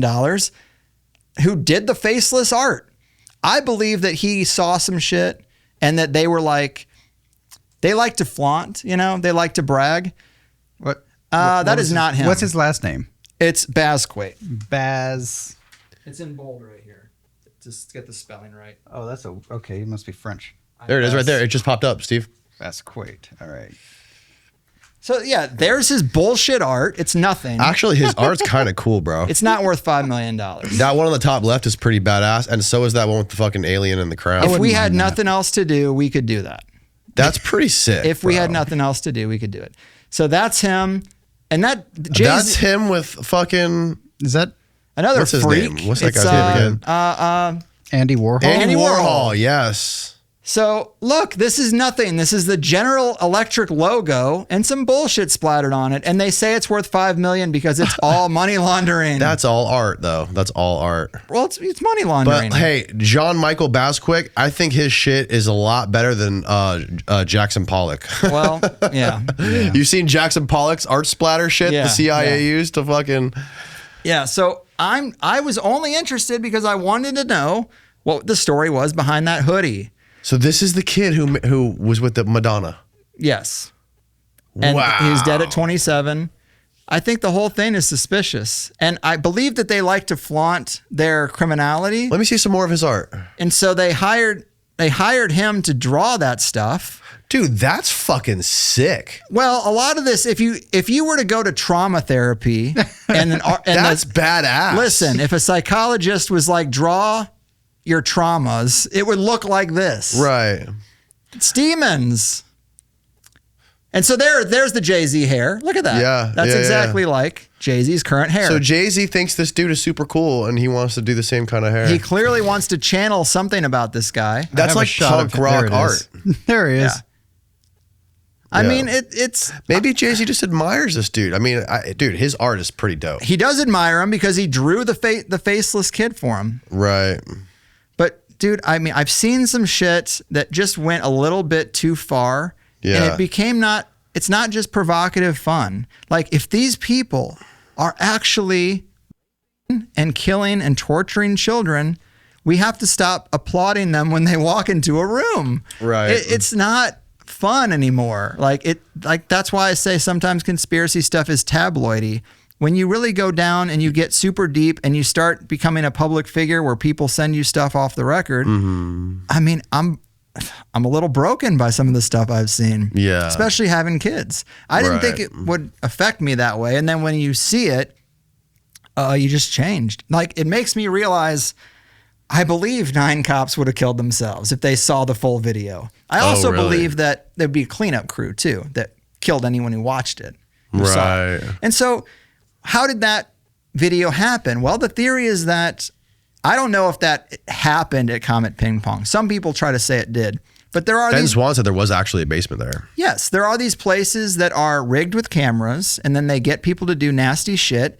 There's a magical element to it, and there's a blackmail element to Yes. it as well. The blackmail element Going is back to obviously J. huge. Edgar Hoover. Yeah. So Epstein is just one of many. What was Hugh Hefner's deal? Hugh Hefner had a mansion where people party, Right. and if you watch like that reality show that those girls did, they would say, "Oh, Hef filmed everything," and he had a whole bookcase of VHSs in his office. Yeah. Why? What were those VHSs of? Did he work for the CIA and this was all a big honeypot?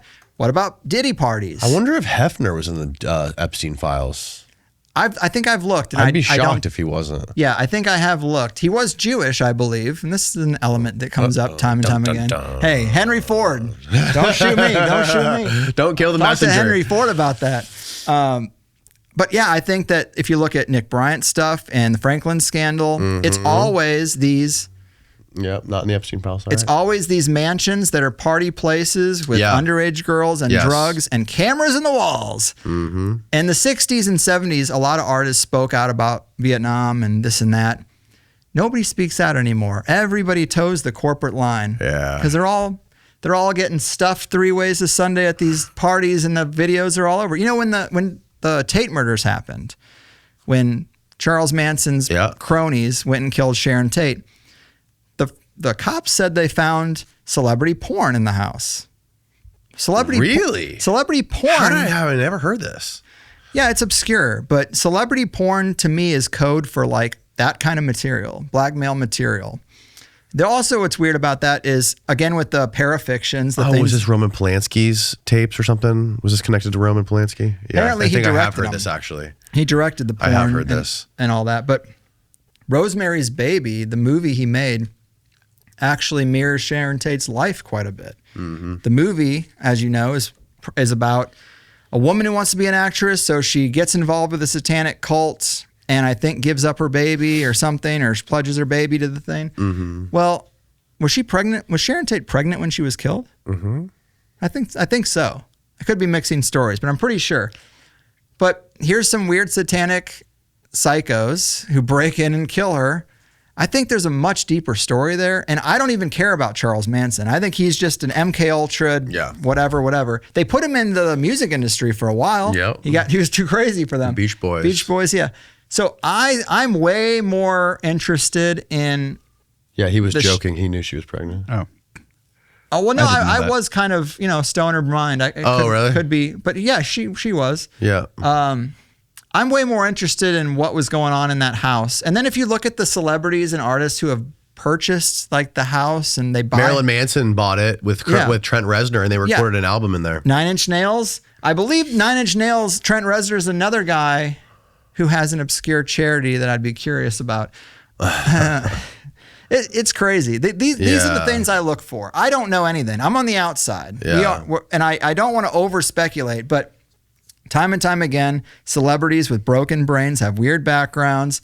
They're probably passed around. A lot of them are Disney kids. Mm-hmm. Then you have the weird charities. I mean, I want to know how deep it goes, how bad the cesspool is, how far and wide it is. Yeah. Because it seems like it's all of Hollywood and most of the music industry. And the people who are running point are the agencies. The agencies, they bet on these kids like stocks. They're like, what percentage can I get when they have nothing? Oh, I'll give you 20%. Oh, great. Well, Christina Aguilera was only going to give me 10%. So I'll take Britney Spears' 20% and I'll use all my resources to make her a celebrity, and we'll be fucking her on the weekends. And then her brain will break, and then we'll get control of the estate and get her out of there. Right. I think the game is largely that. I mean, Oliver Tree just went down, Yeah. That story is interesting because helicopter crash exactly 333 weeks to the day of Kobe's crash. Stop. It's just what it is. I verified it myself because I saw this on TikTok. I was like, no way. I went to you can find the calculator, online you can find calculators between two dates. Came up exactly 333 weeks to the day. His last message was about how his contract with Atlantic Records is falling apart. If you look up the list, again, this I didn't verify, but if you look up the list of artists who have died who were under Atlantic Records, there's like 5 or 6 highly suspicious deaths. Mm-hmm. Yeah, even I was just watching something the other day about how Michael Jackson warned how they were going to try to kill him many, many times, and how he even speculated exactly how they would do it. Michael Jackson is still a mystery to me. Was he a pedo or not? Yeah. I honestly don't know, because I could see the industry destroying him. Yeah. But then I could also see cycles of abuse being true. Some people think he was castrated to keep his voice high. Yeah, I heard that. And so he couldn't really do much. You could still diddle kids just because your junk is fucked up. You could still do inappropriate shit with kids. Sure. And they say that Macaulay Culkin was the one who lied. Macaulay Culkin was the one who was willing to lie, and so thus he was rewarded with a series of movies from Home Alone all the way up to Getting Even with Dad, timeless classic. Saying that he was never abused. Yeah, I believe he said something didn't happen, and he was the one they paraded out. And then, of course, he gets rewarded by the system. Mm-hmm. It's so sick and dark. I don't know where it ends. Wow. It is deep, bro. It is fun. I don't think I've ever been exposed to this much craziness in a fucking podcast. You gave Sam Tripoli a run for his money, dude. That's saying something. That's saying something. Well, I've been in the game a long time. I came prepared with notes, and I've talked to everybody who's worth anything. For the most part. I mean, a lot of them are dead too. Jim Mars was great. There's some weird stuff about Scientology with him, but Jim Mars, never heard of him. He was like a conspiracy grandpa big white beard, kind of Santa archetype. He actually was like John Hammond from Jurassic Park.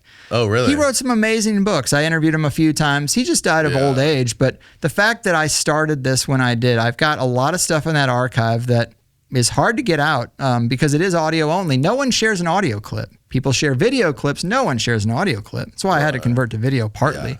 But, go comb the archive. You'll find some wild and crazy stuff. Dude, your library is vast. It is. Incredible. There's so much stuff in there to dig through. For the last, 15 years? Mm-hmm. You're giving me a run for my money, And how many Tracy Twyman interviews did you do? I would say 5. But they're all 2 hours. So, 10 hours of her going over all her research. I work best from a book. I don't have a lot of podcasters on. I become friends with people like Sam and stuff, and I have them on, but I work best from a book because I like to know that if there's any pause in the conversation, any silence, I can fill it by going to a quote from the book. And for 15 years, I've read every book that Really? Not every book a person has written, but every time their latest work. Right. Every time I've read at least the latest book that they're on to promote. You read them like physical books? Back then, yeah. I mean, now it's nice to have a little assistance with, I don't do audiobooks, but I do Kindle where I highlight things and then I take the highlights and they become my outline. You can export them or whatever. Yeah. But back in the day, my wife would watch me come home from GameStop. I have a book here and I'm handwriting quotes and that would be my outline. Wow. I used to sell my sound outlines on eBay. You must be a good reader. I can't read that fast, bro. It takes me like a month to read a book. Yeah. It's unfortunate. My ACTs or whatever. It takes me 2 hours to watch 60 Minutes. I like it.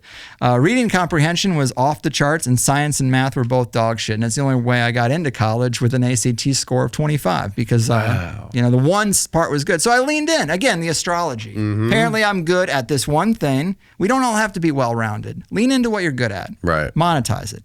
But I read every book. So what was great about my show, it's not over, but I would find the craziest things people say in their book. And I'd be like, on page 43, you said this thing about how you once had an experience with an entity and then you kind of just like went past it. Can you elaborate on that?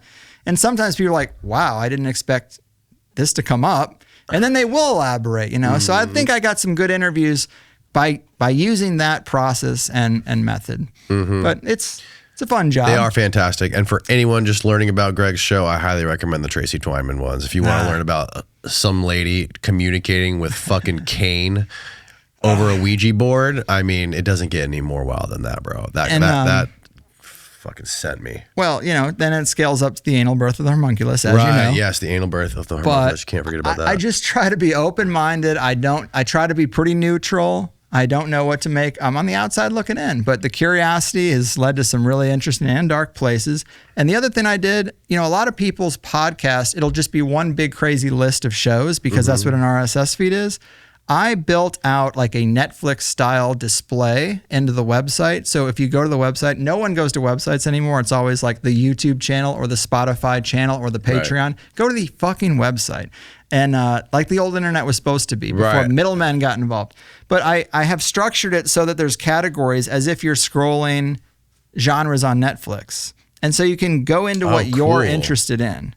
And there'll be shows. And a lot of them are timeless. They might be 6 years old, but I don't do a lot of current events. So if I interview a guy about grimoire magic in Old English grimoire magic, that's kind of evergreen. Yeah. So, it's all there. That's cool, bro. Well, we'll link everything below from your website to your YouTube, everything else. Anything else what we're missing that we should tell people? No, check out the Gordon White ones because he's so great and he's been on more than anyone else. And the Chris Knowles ones. Chris Knowles is another really good buddy who's very out there. I gotta go take a walk after this podcast, bro. Me too. All right, well, thanks again, bro. That was fucking amazing. Everything's linked below. Good night, folks.